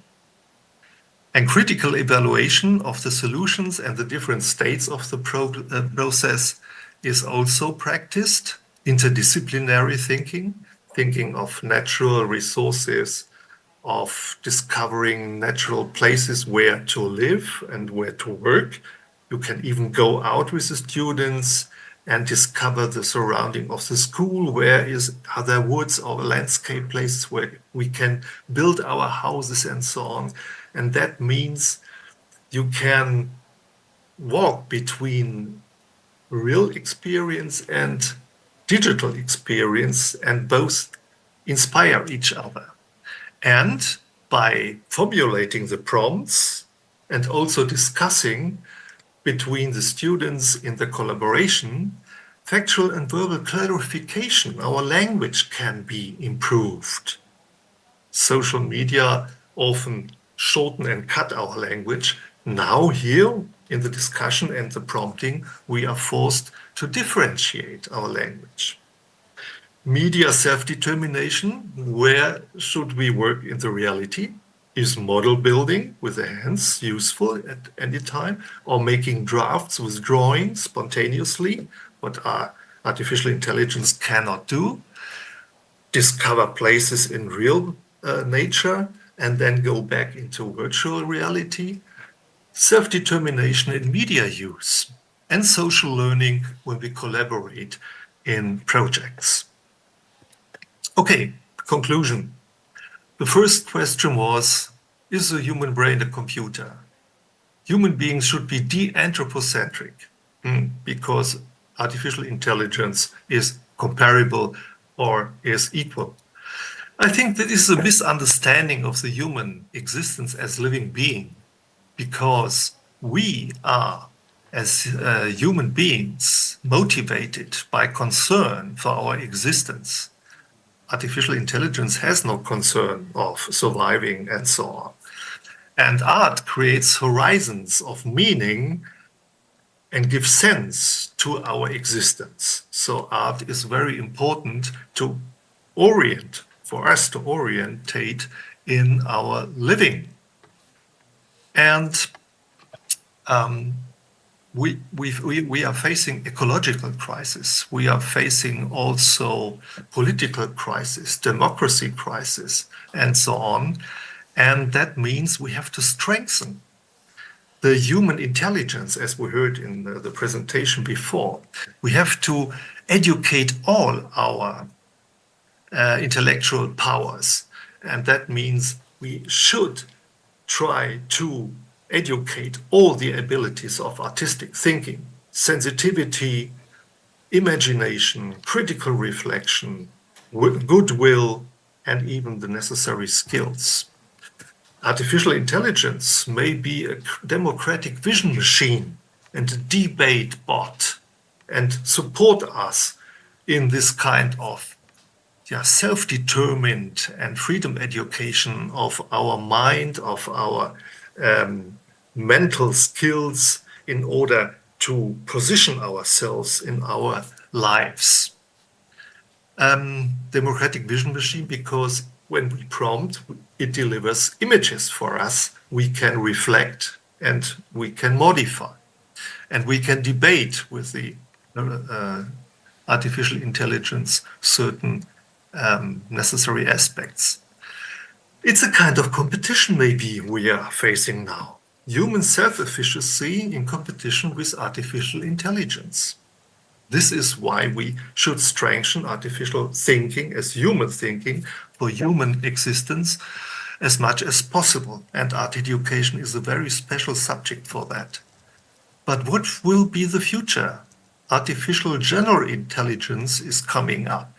Maybe it's a game changer when artificial intelligence starts to solve and to find its own paths and its own problems and its own intelligence, human-like and more than human-like. It is not so sure whether we will survive as the first point of evolution. There are some theories, for instance, here Nick Bostrom's Superintelligence, very famous book that says maybe the next step of evolution will be artificial intelligence and not human intelligence. Let's use art education with all the chances to develop all our mental abilities to face this competition. Thank you. And for the end, if you want to learn more about artistic education in Germany and artistic projects, I can offer you this book I wrote some years ago, inspired by Joseph Beuys and the artistic education, very much influence in German art education.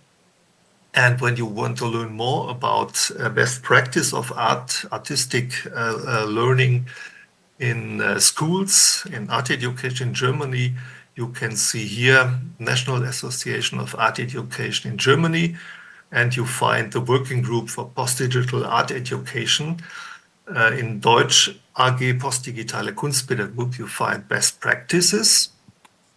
These are the figures I use, the sources, and thank you for your attention. Thank you. Thank you very much, Professor.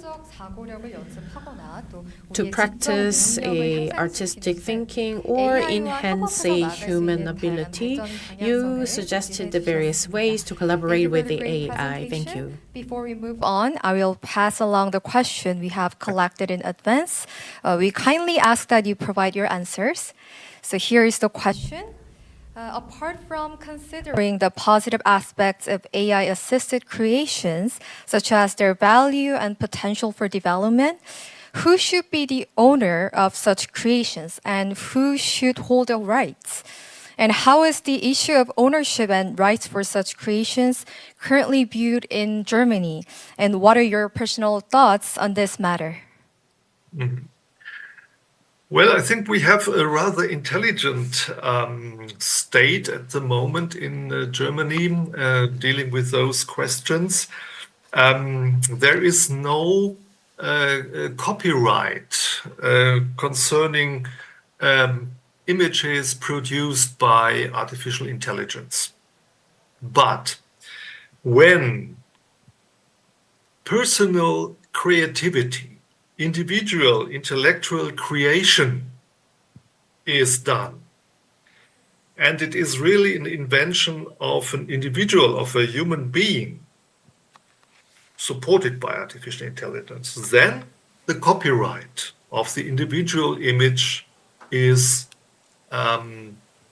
important and is protected in Germany. If it is simply an artificial intelligent picture, for instance, in the first site, as we saw Frida Kahlo in the woods, that is not protected. But the more it becomes an individual creation, the more it becomes a picture, a creation that is protected by copyright. You see, it's a slight movement between the free artificial production and the personal and individual artificial production. The European Union is currently working on the Artificial Intelligence Act. And there they try to find regulations for transparency and liability of productions, creations with artificial intelligence. And that will probably, hopefully, give more clear perspectives of how to deal with copyright on artificial intelligence productions. My personal opinion is at the moment, I think it is a good solution to protect the real individual creations and to have a free available artificial intelligence images that are spontaneously done. But it is difficult, and maybe some lawyers will be engaged to find out where is the border between the freeware and between the individual production. That is still an uncertain area. 네, 답변 고맙습니다. Thank you very much, Thank Professor. you for the answer, Professor 부시콜레. 유스투스 리비 기산대학교 칼피터 부시콜레 교수님의 That was called 이었습니다. Peter Bushkule and his 네, presentation. 이제 네 번째 Now we will 강연을 have the 소개해드리도록 fourth 하겠습니다. lecture. 다음은 Up next 경계를 탐색하며 is Navigating the 미술 Boundaries, a 교육에서 critical 인공지능에 reflection of 대한 AI in art 관찰이라는 주제로 education. 미국 This 캘리포니아 presentation will be given by 주립대학교 프레스노 캠퍼스 Professor 미술교육과의 Aranku, 구아란 the 교수님께서 PhD at California State 해주시겠습니다. University at Fresno Now, Professor campus. Aranku from the Department of Art Education, Design, and Art History at California State University, Fresno, will give a lecture on the topic Exploring Boundaries, a Critical Reflection on AI in Art Education. 네, 교수님 준비되시면 Professor, 답변 whenever you're 부탁드리겠습니다. ready, you can commence.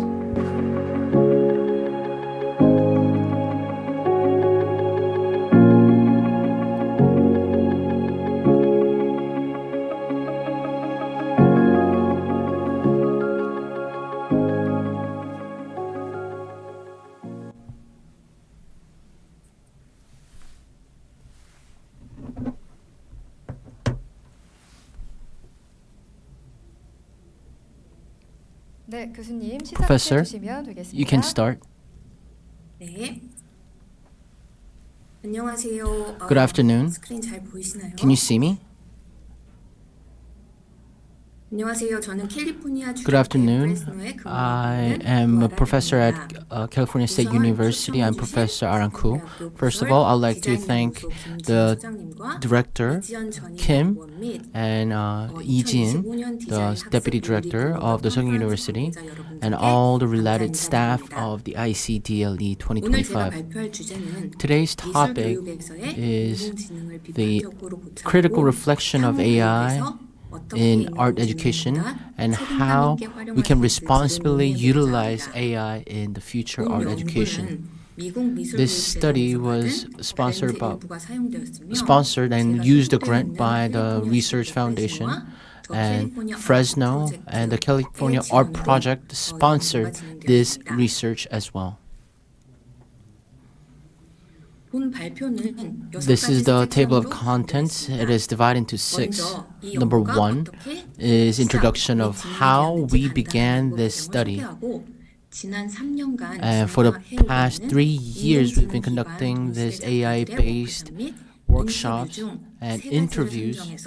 And we chose 3, and the works of students based on that, and then how AI was implication of AI in the middle and high schools.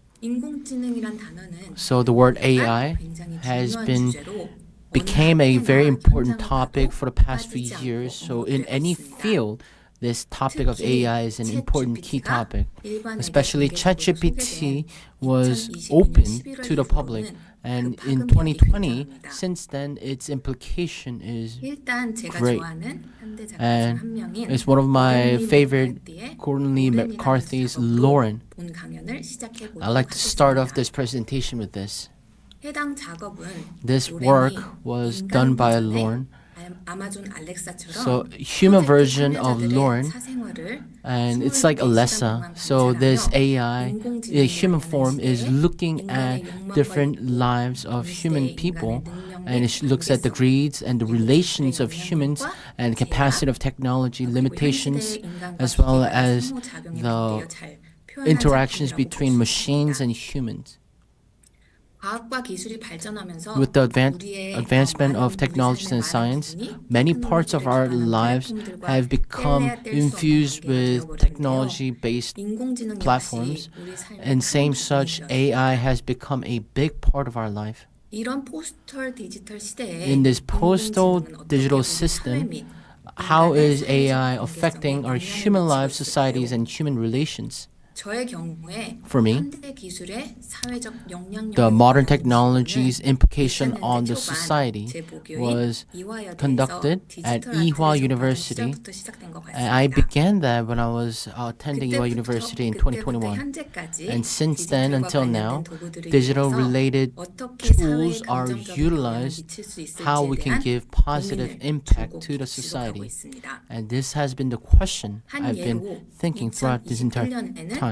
For example, in 2021, 사회 the 참여 디지털 나래티브를 Korea 주제로 Art 기획하는 Education 일을 했었고, Association 그 기회를 통해 invited me to 유지영 give 교수님 the 외 presentation, 다른 학자분들과 and I met 함께 Professor 최근 Yu and 미래교육 other 미술 scholars 교육이라는 책도 to talk 출간했습니다. to publish the book on the modern art education. 인공지능과 And 관련된 in 연구를 2022, I 시작했고, began 그때까지만 해도 AI-focused 챗GPT가 대중들에게 researches, 알려지기 and back 전이라 then, ChatGPT was not well known. So the art educators had less focus on AI in education. In 2023, AI-related project data were used for our studies.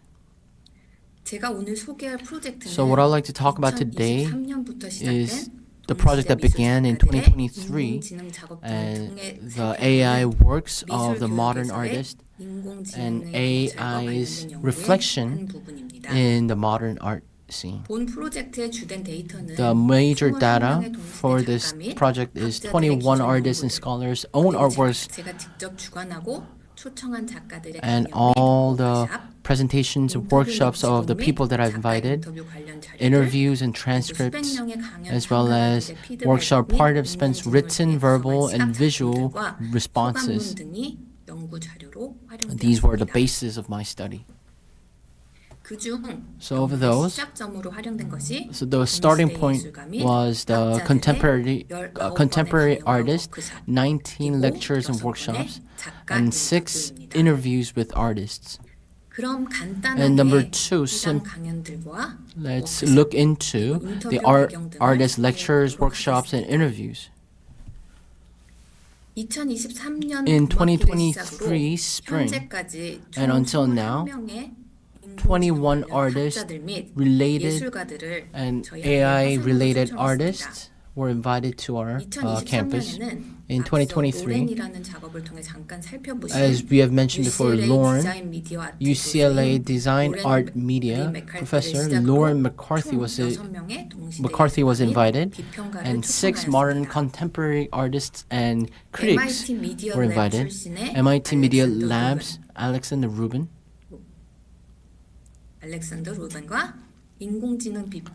an AI critic, Sherfei Wang, and world-renowned media artist Refik Anadol, and Korea's renowned artist Shin Seung-baek and Mr. Kim Yong-un were invited to have their lectures and have workshops.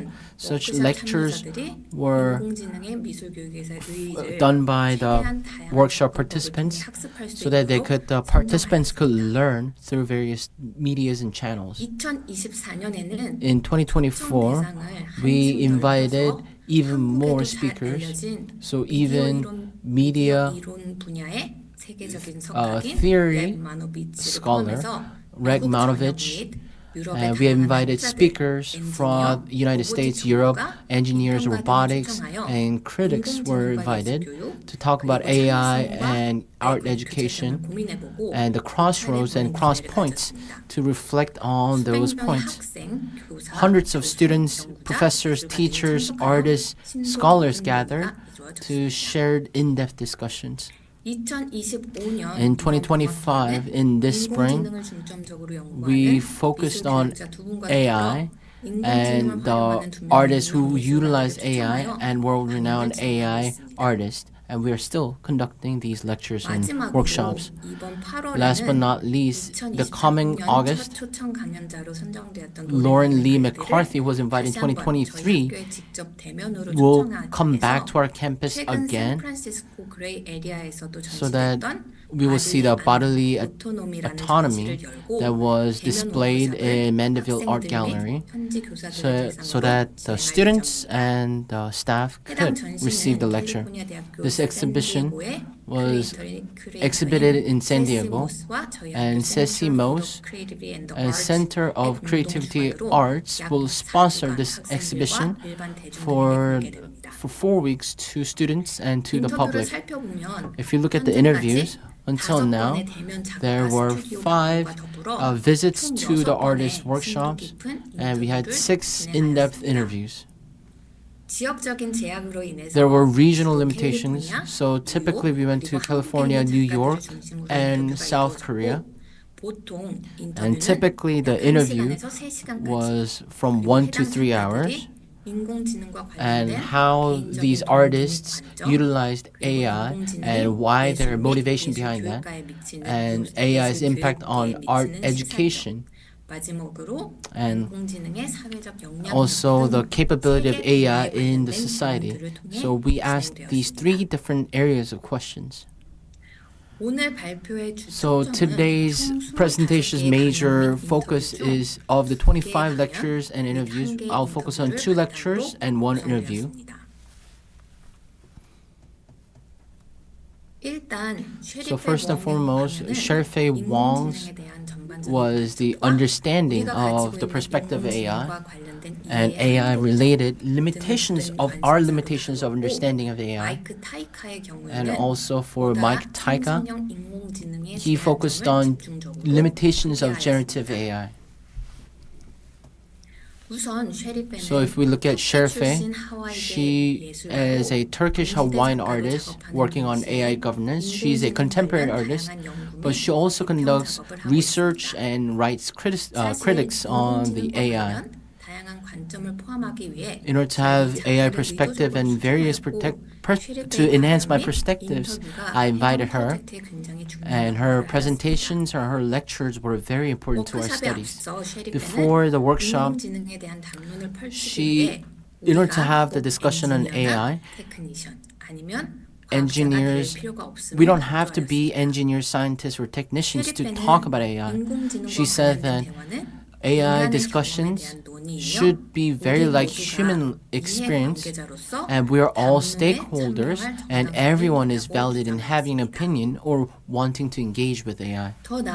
Going further, she said, I see AI as is just a marketing term. It is neither artificial because it's not actually artificial. It is just labeled by engineers. And it's just a lot of human labor, it's just our data. Sherfei also said,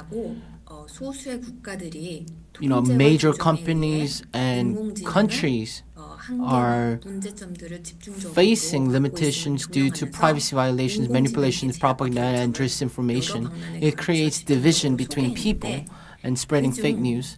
And she gave examples, and one of that is negative impact of the use of AI. This was announced by ProPublica and the machine biases.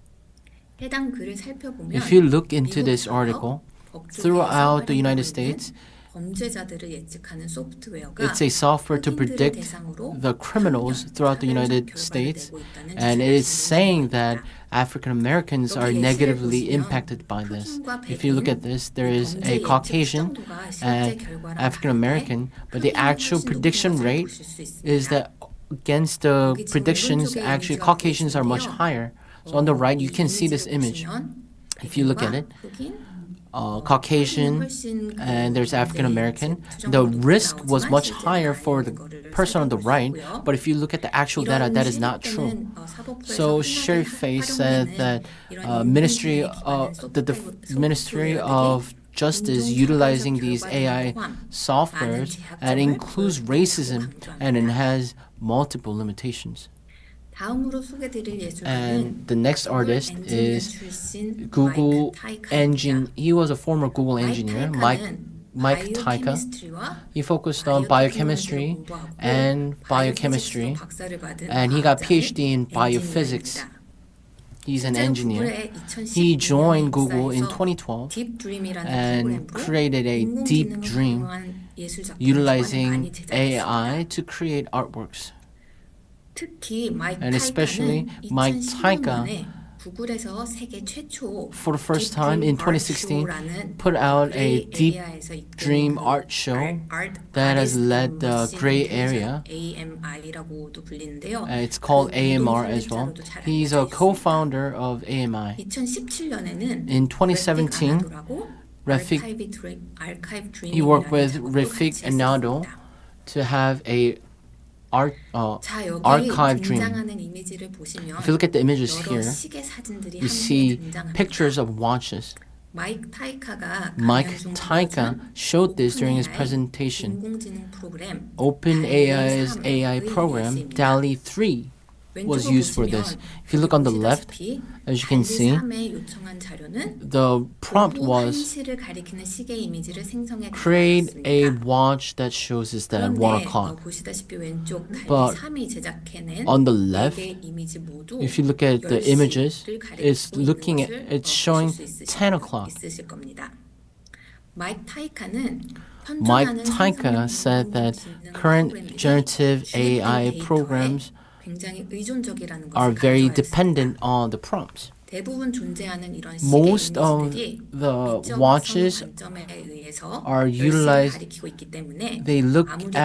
There are pictures of watches with 10 o'clock for aesthetic views. So even if you put in the prompt to look at 1 o'clock, it can't go beyond their learning data. And if you look at the next image, you can see similar images. So on the left is Google. So Google's Gemini. So if you look at the prompt, it says generate an image of a person at a desk writing with their left hand. But if you look at the images, both images are using right hand.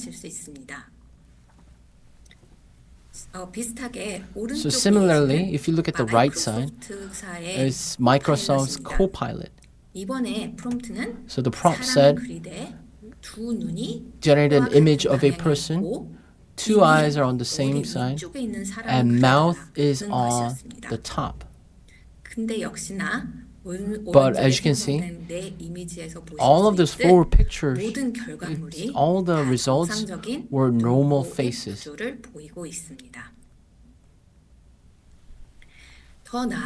Going further, Mike Taika showed the biases are affecting the generative AI and even amplified by, or it could be amplified by generative AI. For example, so if you tell a generative AI to generate an image of a doctor, most of the results are Caucasians and male. If you look in the center, it's the same thing. Now it asks to generate engineer. All the images in the center are males, and most of them are wearing glasses. But on the other hand, if you look to the right, they generate image of fast food workers. 하는 이미지를 보시면 But if you look at it, most of them are colored people, 예시들이 and a lot of them are females. 이렇듯 So as such, Mike Taika says that it perpetuates biases in the data. 지속적으로 창출되고 있는 So it continues on 편향성을 유지 and 또는 it maintains 심화시킬 the 수 있음을 prejudices and biases, and it could even worsen it. 네 번째 파트로 The fourth 제가 part 인공지능을 is 대학교와 대학원 I've been 교육과정에서 teaching AI and 어떻게 AI 진행하고 education 그리고 해당 in 워크숍에 참석한 college university 학생들이 courses 어떤 and how 반응을 students who 보였는지를 participated in 소개해 workshop 보도록 하겠습니다. responded. 우선 다양한 So 생성형 there are 인공지능 different 프로그램들이 generative AI 존재합니다. programs. 매일 새로운 프로그램들이 So each day new programs are 인공지능과 관련된 coming 주변 out 많은 each day. 변화들이 일어나고 So as you can 있습니다. see, generative AIs are 수업에서 developing. 학생들에게 So during 인공지능을 class, 활용하도록 격려할 경우 If you 저는 allow 최대한 students 다양한 to 프로그램들을 소개해 use 주도록 generative 노력하고 AI, 있습니다. I try to show 근데 이제 as many different 많은 programs as 프로그램들 possible. 대부분이 But most of 계정을 them 개설하기를 요구하고 requires 또 you to 로그인을 해야 create an 하는 account 관계로 to log 저는 in. 그런 제약이 없는 일단 So 없는 딥드림 I use Deep Dream Generator because it does not require any 일단 학생들한테 accounts. 본인이 So I tell 희망하는 the 이미지를 students 만들기 위해서 in order to create an 프롬프트를 image 한번 that you want, 생각해보고 you need to think about a 입력해서 prompt 생성형 and put it 이미지를 in the 한번 prompt 만들어보도록 and create 권유합니다. an image. 일단 처음 생성된 결과물을 So the first 저장한 result 다음에 should be saved 다시 프롬프트를 살짝 바꿔서 and change the 기존 prompt 이미지에서 slightly 얻지 못한 결과물을 so you 다시 can 얻을 get 수 a 있도록 new result that you could not 시도해보라고 get from the 그런 original 제안을 합니다. image. 이러한 과정을 통해서 So through this 배운 점이 process, 뭔지를 what did you 생각할 learn 기회를 from 잠시 this? 제공을 Is the 하고 question that I usually ask. 그런 사고 과정을 거친 이후에 And after going 제가 through 제작한 reflections, 이미지를 I 인용하고 show students 질문을 what I 던집니다. created and I ask the question. 이 오른쪽에 보시는 So on the right side, 이미지를 생성하기 위해 제가 사용한 프롬프트는 what is the prompt that I 40대 used to create that? 중반의 So 지친 mid-40s 임산부 female 이미지를 생성해 hiker 달라였습니다. was the prompt that I used. 얼핏 보시면 So if you look 제가 at it, 요청한 이미지를 잘 만들어준 것 같습니다. So if you just kind of overlook it, 하지만 it looks like it did a good 학생들에게 job. 해당 이미지를 But when I ask the 객관적으로 students, 살펴볼 look 기회를 저는 at 줍니다. this image in a more 그러면 critical way. 학생들은 백발인 So then 백인 여성, it shows a white-haired Caucasian woman, 이상한 신체 certain 자세 color, 및 구조를 and the 등 way she's 새로운 sitting is a 시각으로 bit weird. 이미지를 분석할 기회를 So 갖습니다. they have a new perspective in analyzing this image. 이후 And 학생들은 after that, 소규모 students 그룹을 are 통해서 divided into 본인이 small 생성한 groups. 이미지를 비판할 and 기회를 갖습니다. They have, criticism on their own images. So they share different aspects. And because they're open to different perspectives, the scope of thinking of students can be expanded. Going forward, the art majors and non-art major students who participate in my class utilize AI to create a piece. So as mentioned before, the lectures and workshops were participated by the students, and students are asked to create a piece and the written works. So even there were elementary teachers who were never had art experience, but through these few pieces and their reflections, I will share what they said. So a lot of the students have biases, or they have their perspectives and views. So they said it was a good chance for them to break down their own biases. So they themselves and how other people view were analyzed by them, and they start to reflect their own lives. So this student said this: we are all a blend or combination of different cultures. So we directly, indirectly affect each other. But why are we looking at the society as a binary way? And why are we so cold and indifferent to each other? Through this piece, it shows that we should welcome multiculturalism and multi-ethnicities. And going forward, there Participation on different lectures help students to learn more of the AIs to give different various approaches.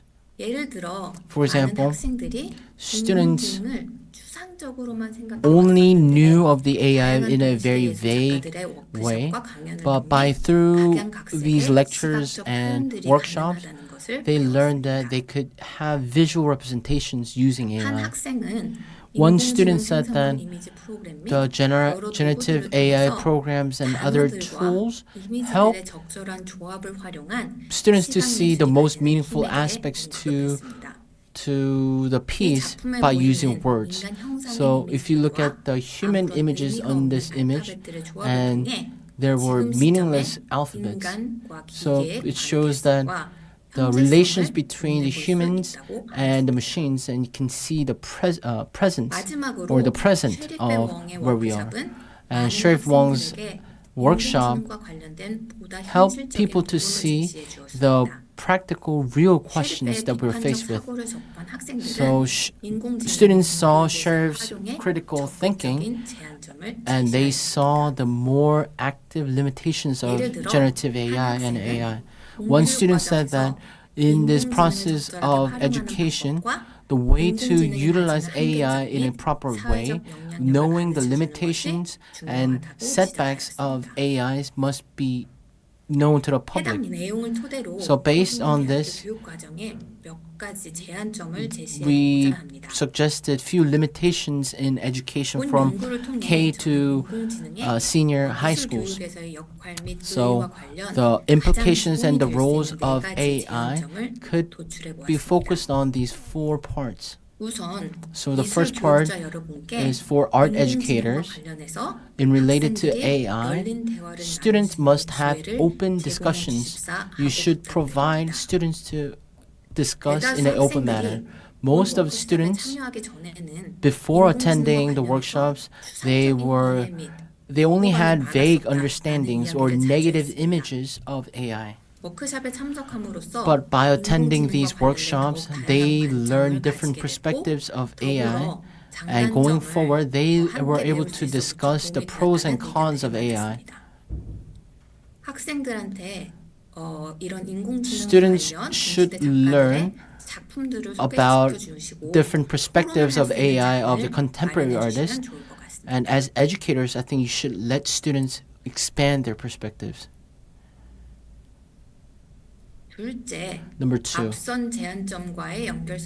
it's in relation to the aforementioned limitations. The pros and cons should be discussed in a detail in a variant way.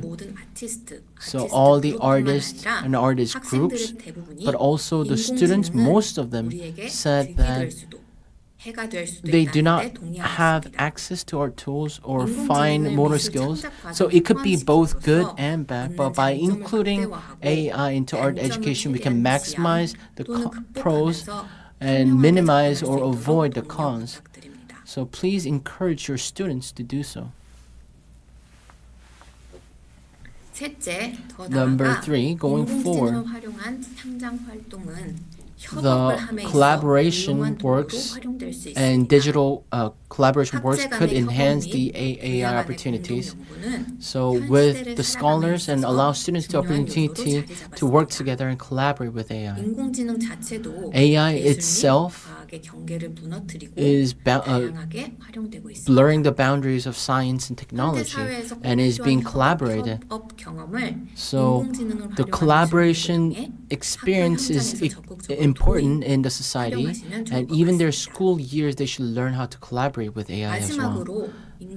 And the last part is that in utilizing AI, provide insights and suggestions and advices in utilization of AI. What is a good way to utilize AI? I should help them to use them ethically and responsibility. Plagiarism and critical thinkings are lacked by various negative uses of AI.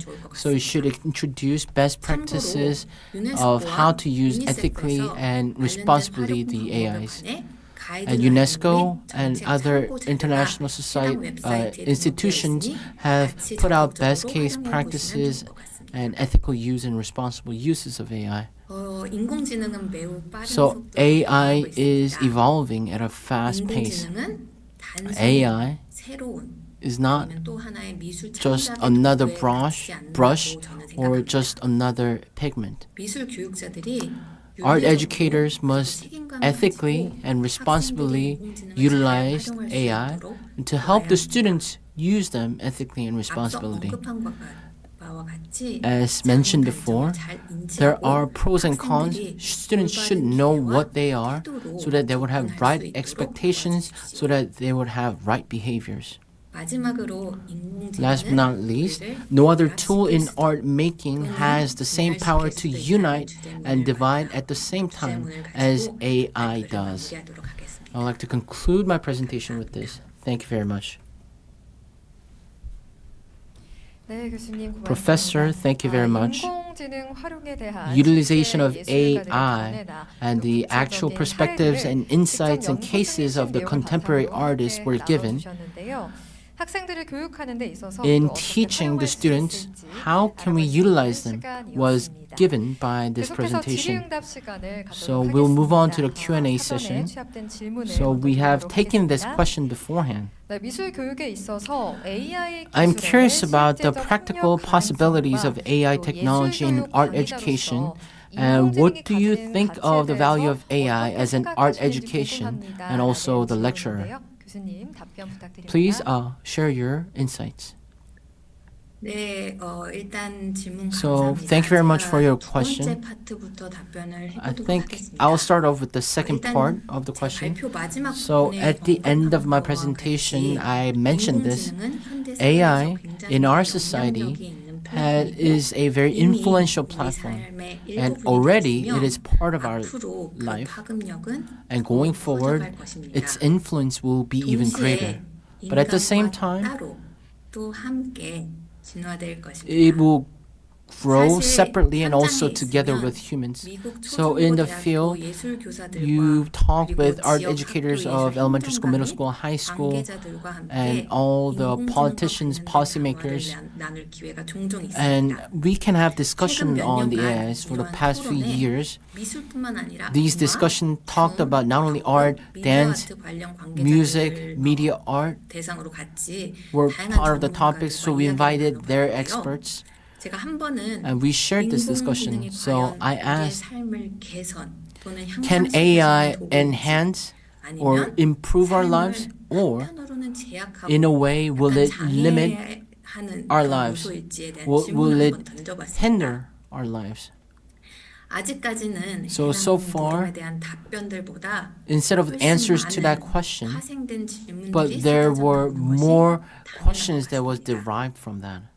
예로 So for example, 소수의 참석자들은 so a handful of 인공지능의 participants said 문교육에서의 that 활용에 대한 use 이해가 of AI 전무하거나 in art 아니면 education, 비판적인 they 사고를 didn't have 가지고 any 있는 idea 경우가 or they 있었지만 had negative views. 인공지능 자체가 But 워낙 사회에서 AI 조명을 받다 itself 보니 was receiving 호기심에서 spotlight 대화에 from the 참석한 society. 경우들도 있었고 So some of them 또 just 반대로 participated out of 몇몇의 curiosity, 참석자들은 but some of them 인공지능을 적극적으로 said 학교 that 수업 we need to 현장에서 actively 활용하고 utilize 있었습니다. AI in school 실제로 educations. 저희 학생들 So, 아니면 어린 my students 세대들이 or the young generations, 인공지능과 관련한 이해도가 훨씬 높습니다. they have much higher understanding of AI. 거부감도 덜한 게 They have 사실인데요. less, 실제로 산업 wall 현장에서도 against 많은 AI. 기업들이 Even in 취업 industries, 요건 중에 companies 인공지능을 utilize, 얼마나 이해하고 AI 활용하고 skills as 있는지를 part 묻거나 of their 아니면 interviews. 중요한 They 자격 ask how 조건으로 they're capable 내세우고 with 있습니다. AI, and it is one of the 이러한 key 성취를 무시하거나 capabilities of 아니면 interviewees. 인공지능을 So if you look away from that, 무조건적으로 그냥 or if you 배척하는 것은 absolutely 제 say that 개인적인 AI is 입장에서는 bad, 학생들한테 is 도움이 I 되지 personally 않는다고 think that 생각합니다. it will not help your 첫 students. 번째 파트로 So 돌아가서 going back to the first part, 일반적으로 so generally 인공지능은 speaking, 학생들에게 이제 개인화된 AI 학습 경로를 제공하고 will provide a 또 교육 customized 과정도 강화하며 curriculums to enhance education, to enhance the chance of collaboration, to better the access to education. 실제 많은 연구들에서 And in many 일반적으로 studies, we see 인공지능이 that generally speaking, AI considers the patterns of each student to provide customized, tailored education.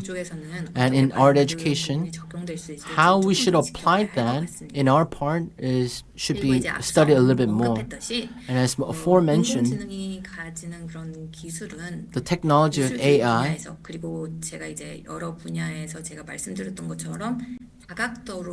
should be looked at from various perspectives, and in many ways we can collaborate in different fields. Most of the artists,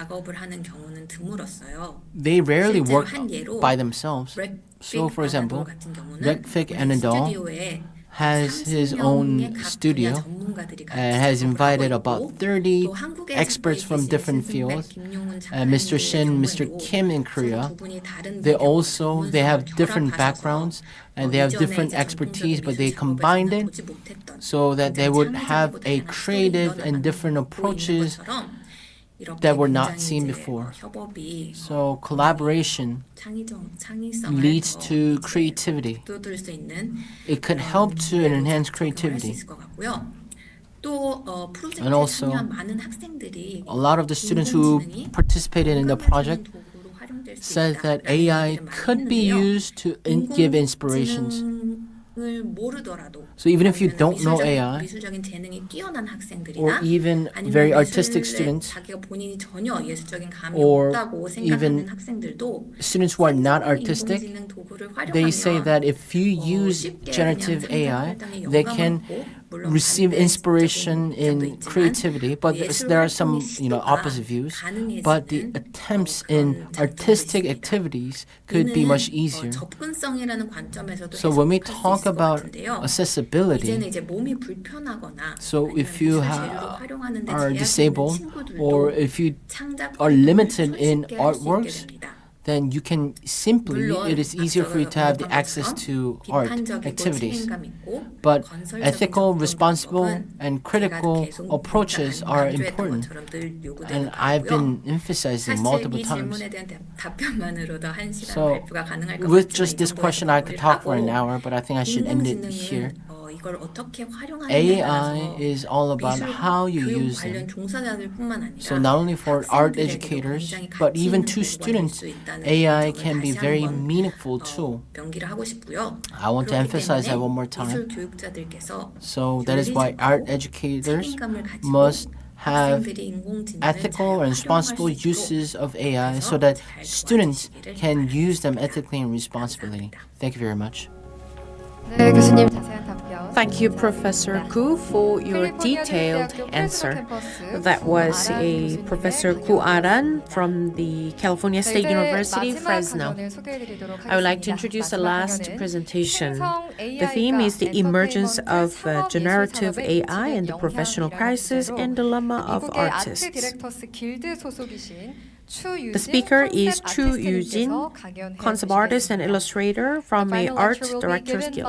Yujin Chu, a concept artist and illustrator of the Art Directors Guild in the United States, on the topic, the impact of generative AI on the entertainment and commercial art industries. 네, 아티스트님 준비되시면 바로 강연 When you are ready, Ms. Chu, we can commence.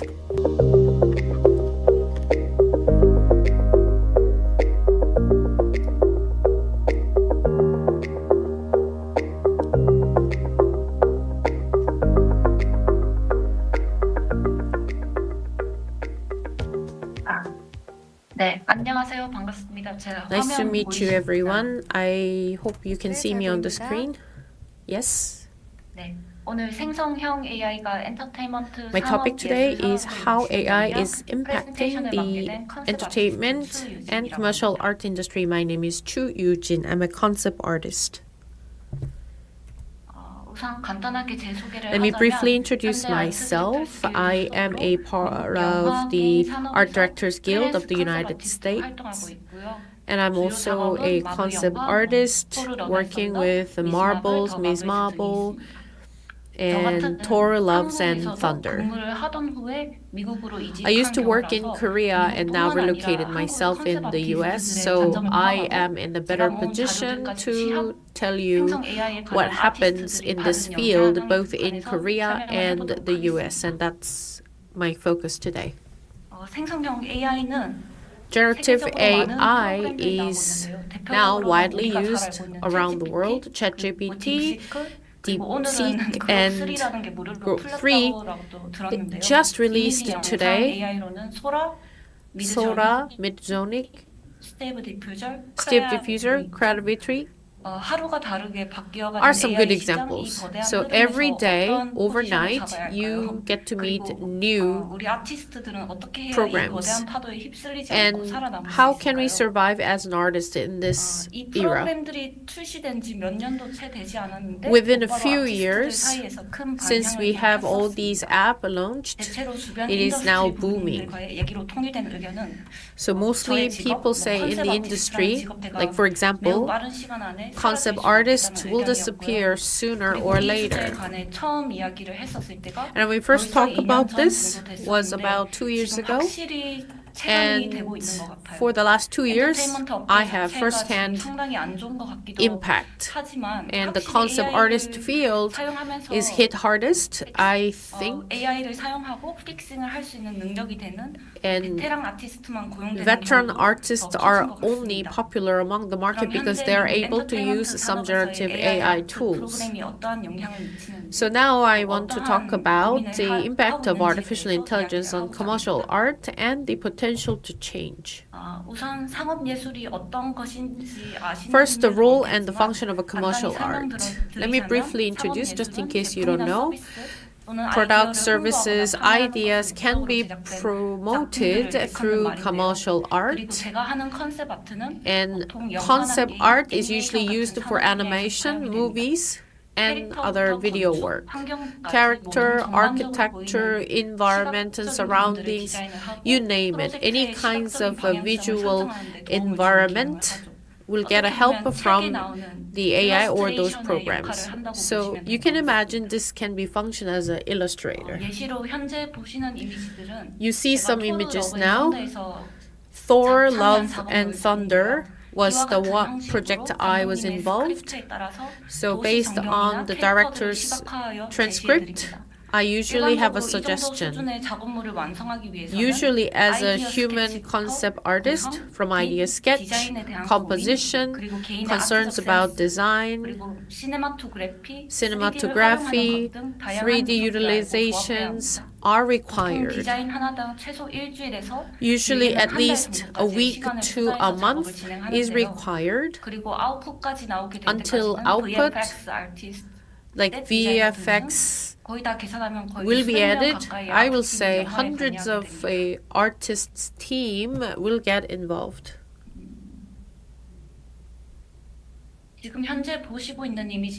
These images are from Zen. This is a concept art created by generative AI. Dragon, London, Dystopia are some keywords, and the generative AI immediately creates such images. I believe you've had it before. I am sure that you're familiar with these type of process. 3D work can be easily done by these programs, and it's the list is endless. The image above is what I did, and the images at the bottom are the AI created ones based on the prompt.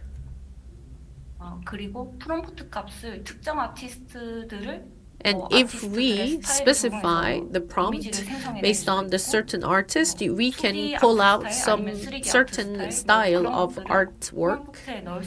So we can limit our prompt.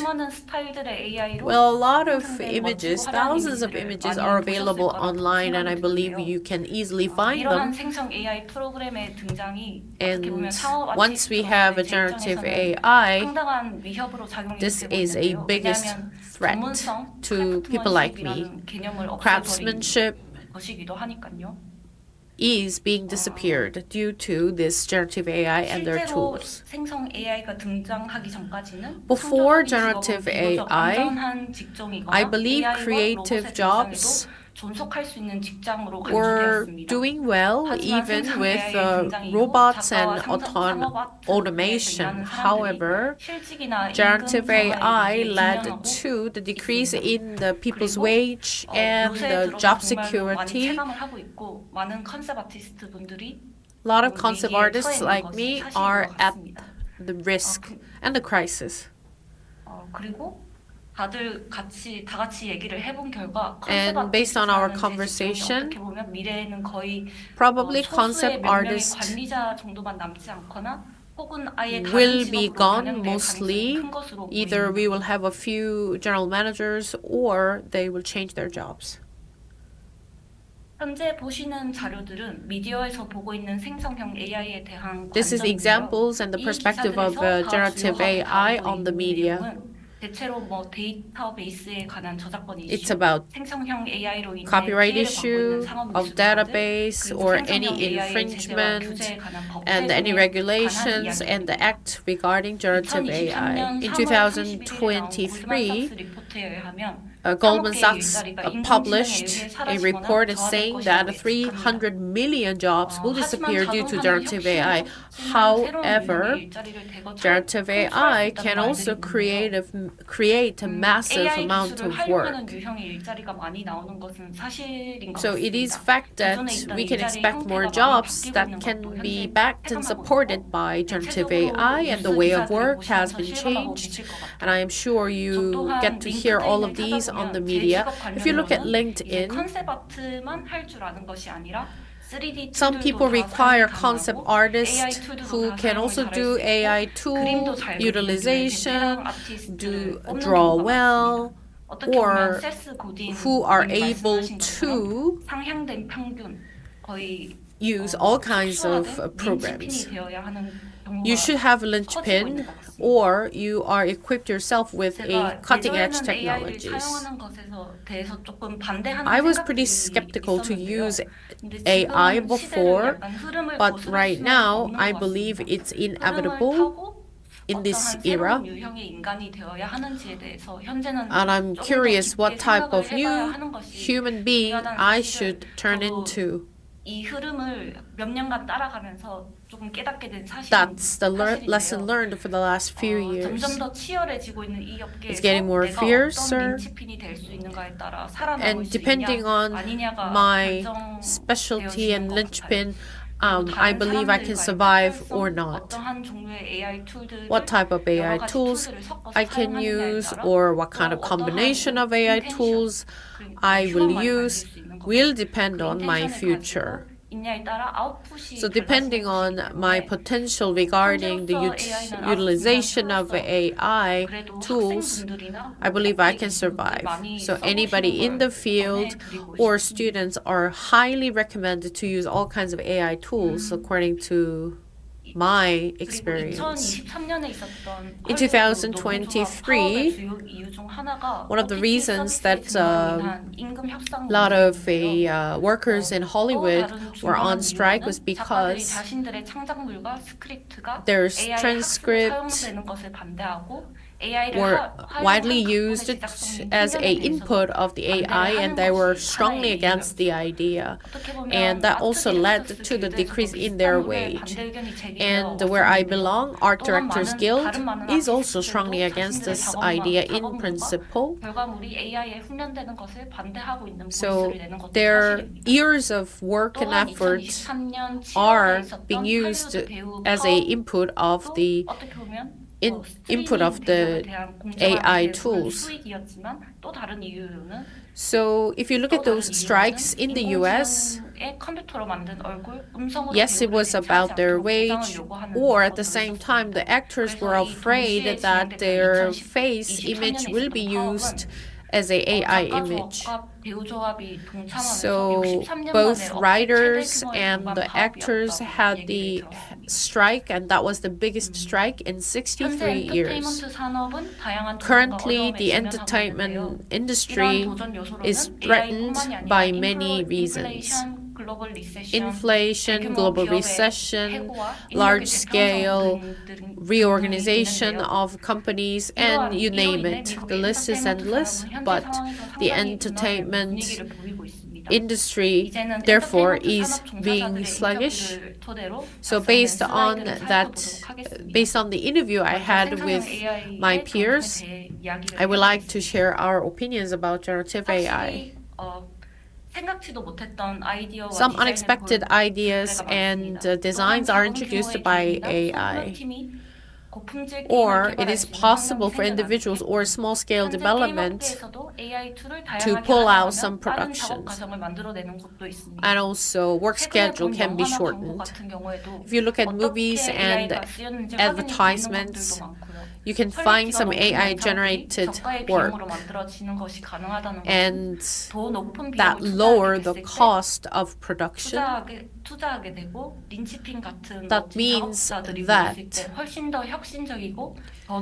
the owners and the clients can save money to create something. Also, we are now enjoying all kinds of learning. Midjourney and ChatGPT are things that I use a lot, and inspiration or any bolder action and movement are suggested to me, and these could be my reference for my work. And my mother tongue is Korean, but for example, sometimes I need to read English articles, and the AI can help me translate it quickly. So ideas are here and there in my mind, and then somehow this AI could be my secretary to sort them out. So as I express my ideas in pictures, generative AI can create a story based on the pictures I provide. So instead of just putting written prompt, as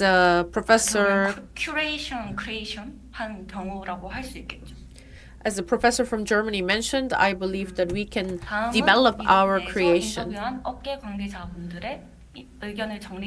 And this is the interview summary that I had in the US.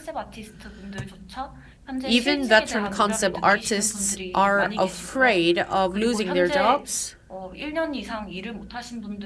And a lot of famous concept artists haven't done any work for the last 1 year, surprisingly. And I also suffer from some difficulties. And like I said, probably we will only have a few concept artists in the future. And in the future, people will expect the concept artists not only to draw well, but also to be able to utilize all kinds of programs and tools. Students are hit hard in the US as well, and not a lot of concept artists are being hired in the US.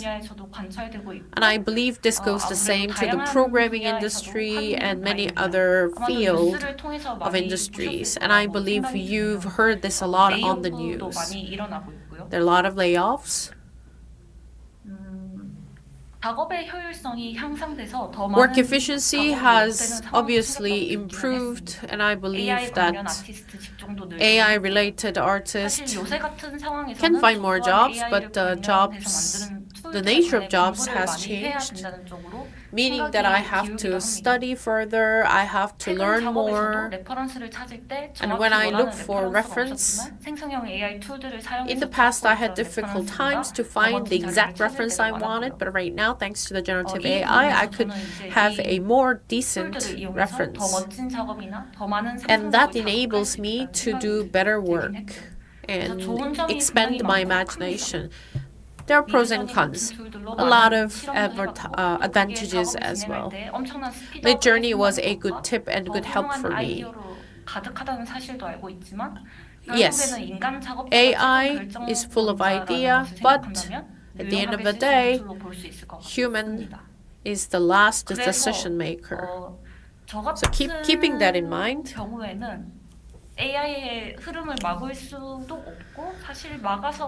Well, obviously it's inevitable 하지만 다만 이게 Not to avoid 병렬적으로 함께 AI, 흘러가야 하는 but 일이라고 I 생각을 believe 합니다. we should go in 어떻게 보면 parallel. 적절한 공론화가 이루어지고 AI를 After 사용하는 having 것과 some 사용하는 consensus 거리와 regarding 동시에 use of 법과 AI, 적절한 at the 규제에 same 관한 time, 제도를 만드는 we 것도 need a 필요로 strong 하고 laws and 생성형 regulations AI에 관한 backed, 저작권에 backing 관심을 our 가지고 activities, 많은 대화가 and we 이루어져야 need 하는 more 겁니다. dialogues regarding AI 투자에 the 대해서도 intellectual 많이 property 이루어지되 infringement and the 그게 copyright 그저 issues and 뭔가 눈먼 돈으로 쓰여지는 것이 아니라 instead of 진정으로 AI에 pouring 대해서 money 잘 이해할 into 수 the 있는 AI 사람들에게 development, 적절한 투자가 이루어져서 maybe we could 많은 사람들에게 유용하게 turn that 쓰이길 investment to 바라는 more to 마음입니다. human being 그래서 who 어떻게 will 보면 wisely 기업가와 utilize 사용자, the AI. 아티스트가 서로 So 윈윈할 수 I 있는 believe that way 방법과 접점이 분명히 users, 찾아질 수 artists, 있어야 된다고 생각이 듭니다. employers can find a 어떻게 win-win 보면 situation. 한국에서도 많은 아티스트분들과 인터뷰를 진행을 했었는데요. I've done a lot of 어떻게 보면 interviews with 한국도 Korean 마찬가지로 artists. 신입의 장벽이 At the 아주 same time, 높아졌습니다. 미국과 같은 entry 이유입니다. job, 왜냐하면 entry-level 현재 jobs 베테랑급에서 are getting harder and harder to 경쟁이 find 치열해지고 jobs. 있기 때문에 getting 신입이 할 수 있는 fiercer. 일을 베테랑이 AI를 써서 대체할 수 있는 겁니다. So veteran artists 엔터테인먼트 can 산업에서의 replace 기술 these 변화는 과거에도 entry-level 발생했지만 생성형 artists AI 툴로 인해서 by 너무나 using 큰 AI. 변화가 일어나 많은 So as you can 아티스트들이 see, 현재는 these big 혼란스러운 시기입니다. changes 이전에는 are 새로운 기술이 등장해도 artists 크리에이티브한 직업 making 자체가 artists 대체될 염려는 confused. 없었습니다. 하지만 지금은 그러한 걱정들이 So 많이 now 들리고 we 있는 even 상황이죠. concerned about being 그래서 많은 replaced. 전문가들은 각각의 So a lot of 정부가 experts 저작권 문제와 AI와 관련된 법안을 신속히 마련하여 have 엔터테인먼트 직군을 보호해야 한다고 deeply 강력히 주장하고 있습니다. concerned 현재 about 미국에서는 copyright 수많은 issues and 판결들이 legislative 벌어서 생성형 AI development. So in 회사들을 상대로 America, 소송도 진행을 하고 있고요. there are lots of 이야기를 lawsuit 듣기에는 cases, 28개의 단체에서 and I 미국 believe 전국적으로 소송이 28 진행되고 있다고 알고 organizations 있습니다. are leading 그것에 관한 AI-related 정보를 원하시면 나중에 lawsuit 링크를 against some big companies, and I can provide some information of 그래서 such 관리, lawsuits if you AI에 want 대한 later. 관리, 감독, 그리고 어떠한 Monitoring, 정책이 필요한 건꼭 필요한 coordination, 요소가 계속되고 있습니다. policy makings are 일례로 essential 현재 in this EU에서는 era. AI In 액트를 EU, 2024년에 발효한 they 세계 최초의 주요 launched 인공지능 규제법입니다. AI Act in 2024, and that is the very first AI-related laws and 저는 regulations 이것을 아까 말씀드린 것과 마찬가지로 at the regional 병렬적으로 level. 흘러가는 것이라고 But like I said, 바라보아야 I 하는 believe 문제고, while we are 규제법이 struggling, 나온다고 해서 while we are 혁신이 getting 느려질 benefit 것이라고 from 생각하지는 않습니다. AI,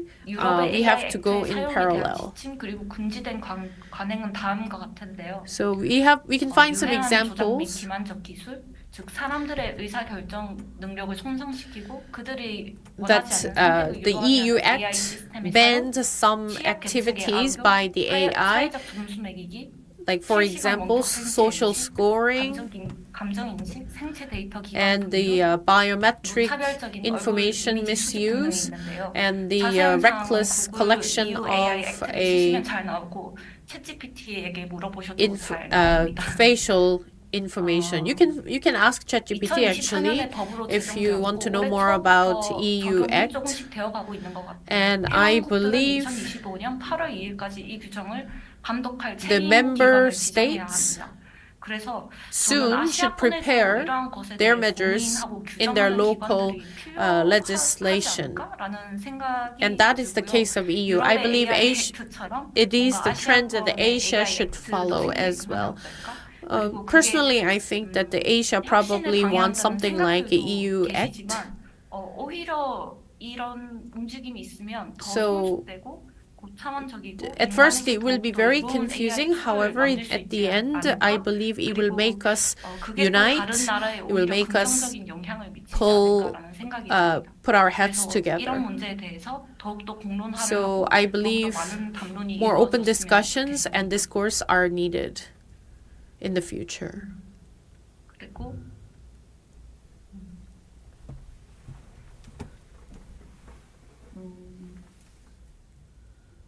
새로운 그래서 3C와 1T를 강조하는데요. So there's often say 3C and 1T. Consent, credit, compensation, and transparency.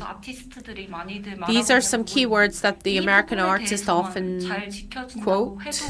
뭔가 되게 If we keep 긍정적이고 this 좋은 philosophy, 방향으로서의 I AI believe we can at 시대가 least 열리지 go 않을까 to a 하는, positive 그리고 direction. 기업가와 아티스트가 행복할 수 있는, Companies, 그리고 정부도 artists, 행복하고 and 모두가 government 윈윈할 수 and 있는 everyone can find the 방향으로 갈수 synergy 있지 않을까 effect 하는 once we 생각을 secure 하고 these 있습니다. 3C and 1T.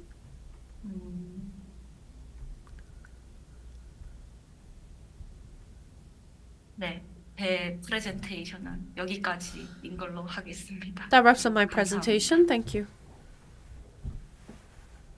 네, 고맙습니다. Thank you very 빠른 much, 기술의 Ms. 발전으로 Chu. 직업의 형태가 바뀌고 Jobs are 나아가서 changing 산업에 thanks 영향을 줄 to 수밖에 the 없을 것 technology, 같은데요. but then we are hit 다양한 hard 생성 AI in 기반의 summary. 툴도 활용해서 So 어떻게 타겟에 by 나갈지 utilizing 함께 various 고민해 볼 tools, 수 we 있는 시간이었습니다. can make 그럼 we can 이제 find the 질의응답 breakthrough. 시간을 So now 갖도록 let's have a 하겠습니다. Q&A session. 사전에 받은 질문이 조금 We have 긴데요. some 다 듣고 collected 답변을 해주시면 questions. 되겠습니다. Please listen and 네, give us the 오픈 answer. AI가 월스트리트 저널과 콘텐츠 협약을 체결함에 따라서 So OpenAI 챗GPT had a 학습과 contract with the 생성 Wall Street Journal 월스트리트 regarding 저널의 the 뉴스 contents. 콘텐츠를 활용할 수 So 있게 된 now 바가 있습니다. 그리고 ChatGPT 이러한 협약은 the 저작물에 result 대한 can be 비용을 utilized as a Wall 지급함으로써 Street Journal's news 어떤 content. 식으로든 창작자들에게 And 보상을 this 한다는 convention 의미로 will 풀이가 되는데요. provide any compensation for the 기존의 creation. But in 창작물에 대한 reality, AI의 학습은 이미 끝났다고 봐도 I will say 무방하지만 that we already finished the learning of AI for the existing creation, but for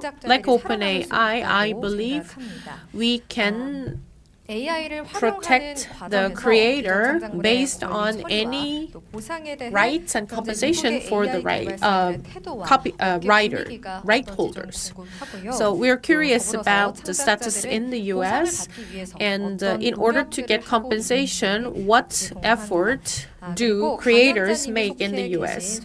And you mentioned about the guild that you belong to. What kind of effort do they make? And these are the questions that we collected for you, Ms. Chu.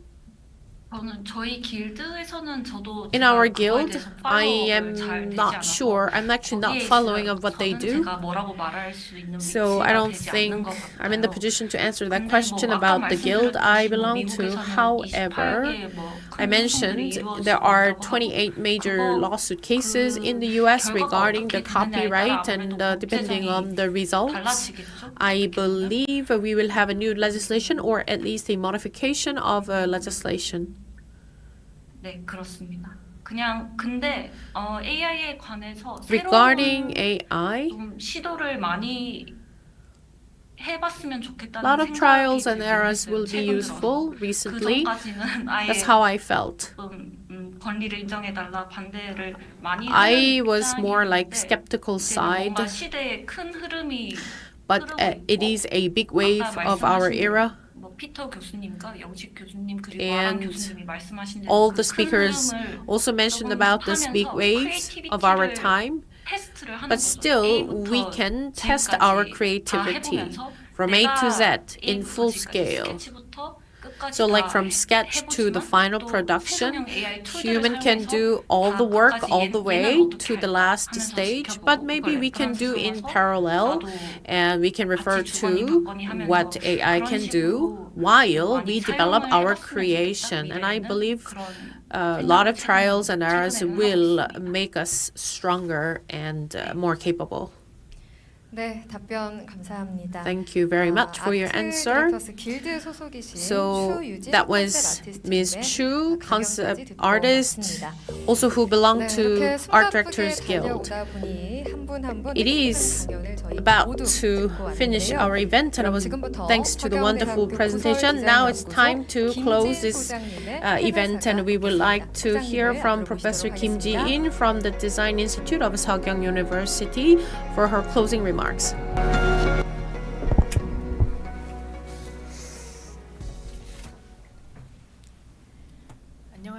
Good afternoon. The second ICDLE has been successfully opened and closed thanks to all the speakers and participants who are gathered here despite their busy schedules. Professor Young-Sik, Professor Carl Peter Bushikle, Professor Aranku, the artist Eugene Chu. All of you have shared your insights on how the education and art should embrace and utilize AI, which made this conference even more meaningful. AI and art education's future journey was discussed today to share the abundance of ideas which will lead to our collective vision. I'd like to thank our sponsors, National Research Foundation, Seokyeong University, and all the related personnel of the Institute. I would like to especially thank the founder of the Design Institute of Seokyeong University and our opening speaker, Professor Haeshin Park of Seokyeong University. Once again, I'd like to express my deepest gratitude to all the participants. I ask of your continued interest and support for Design Institute of Seokyeong University. Professor Kim, thank you very much. Now, this will conclude the ICDLE 2025. All the discussions we had today, presentations we had, I hope it was helpful to all of you. In this era of AI, the art education will be even more important. In this rapidly changing world, we must fluently adapt and create new values. And we were able to share our solutions together. This brings us to the end of the Design Learning Ethics International Conference 2025. We hope you enjoyed the content we've shared with you today. And we would like to express our sincere gratitude to all the participants who stayed with us. We hope to see you at the next conference with more great lectures, and we look forward to your participation. 네, 끝까지 함께 Thank you for all the participants who have been with us until the end. We will have even more and better presentations in our next conference. We ask of your continued support and interest. This will conclude this conference. Thank you for being here with us. Thank you very much.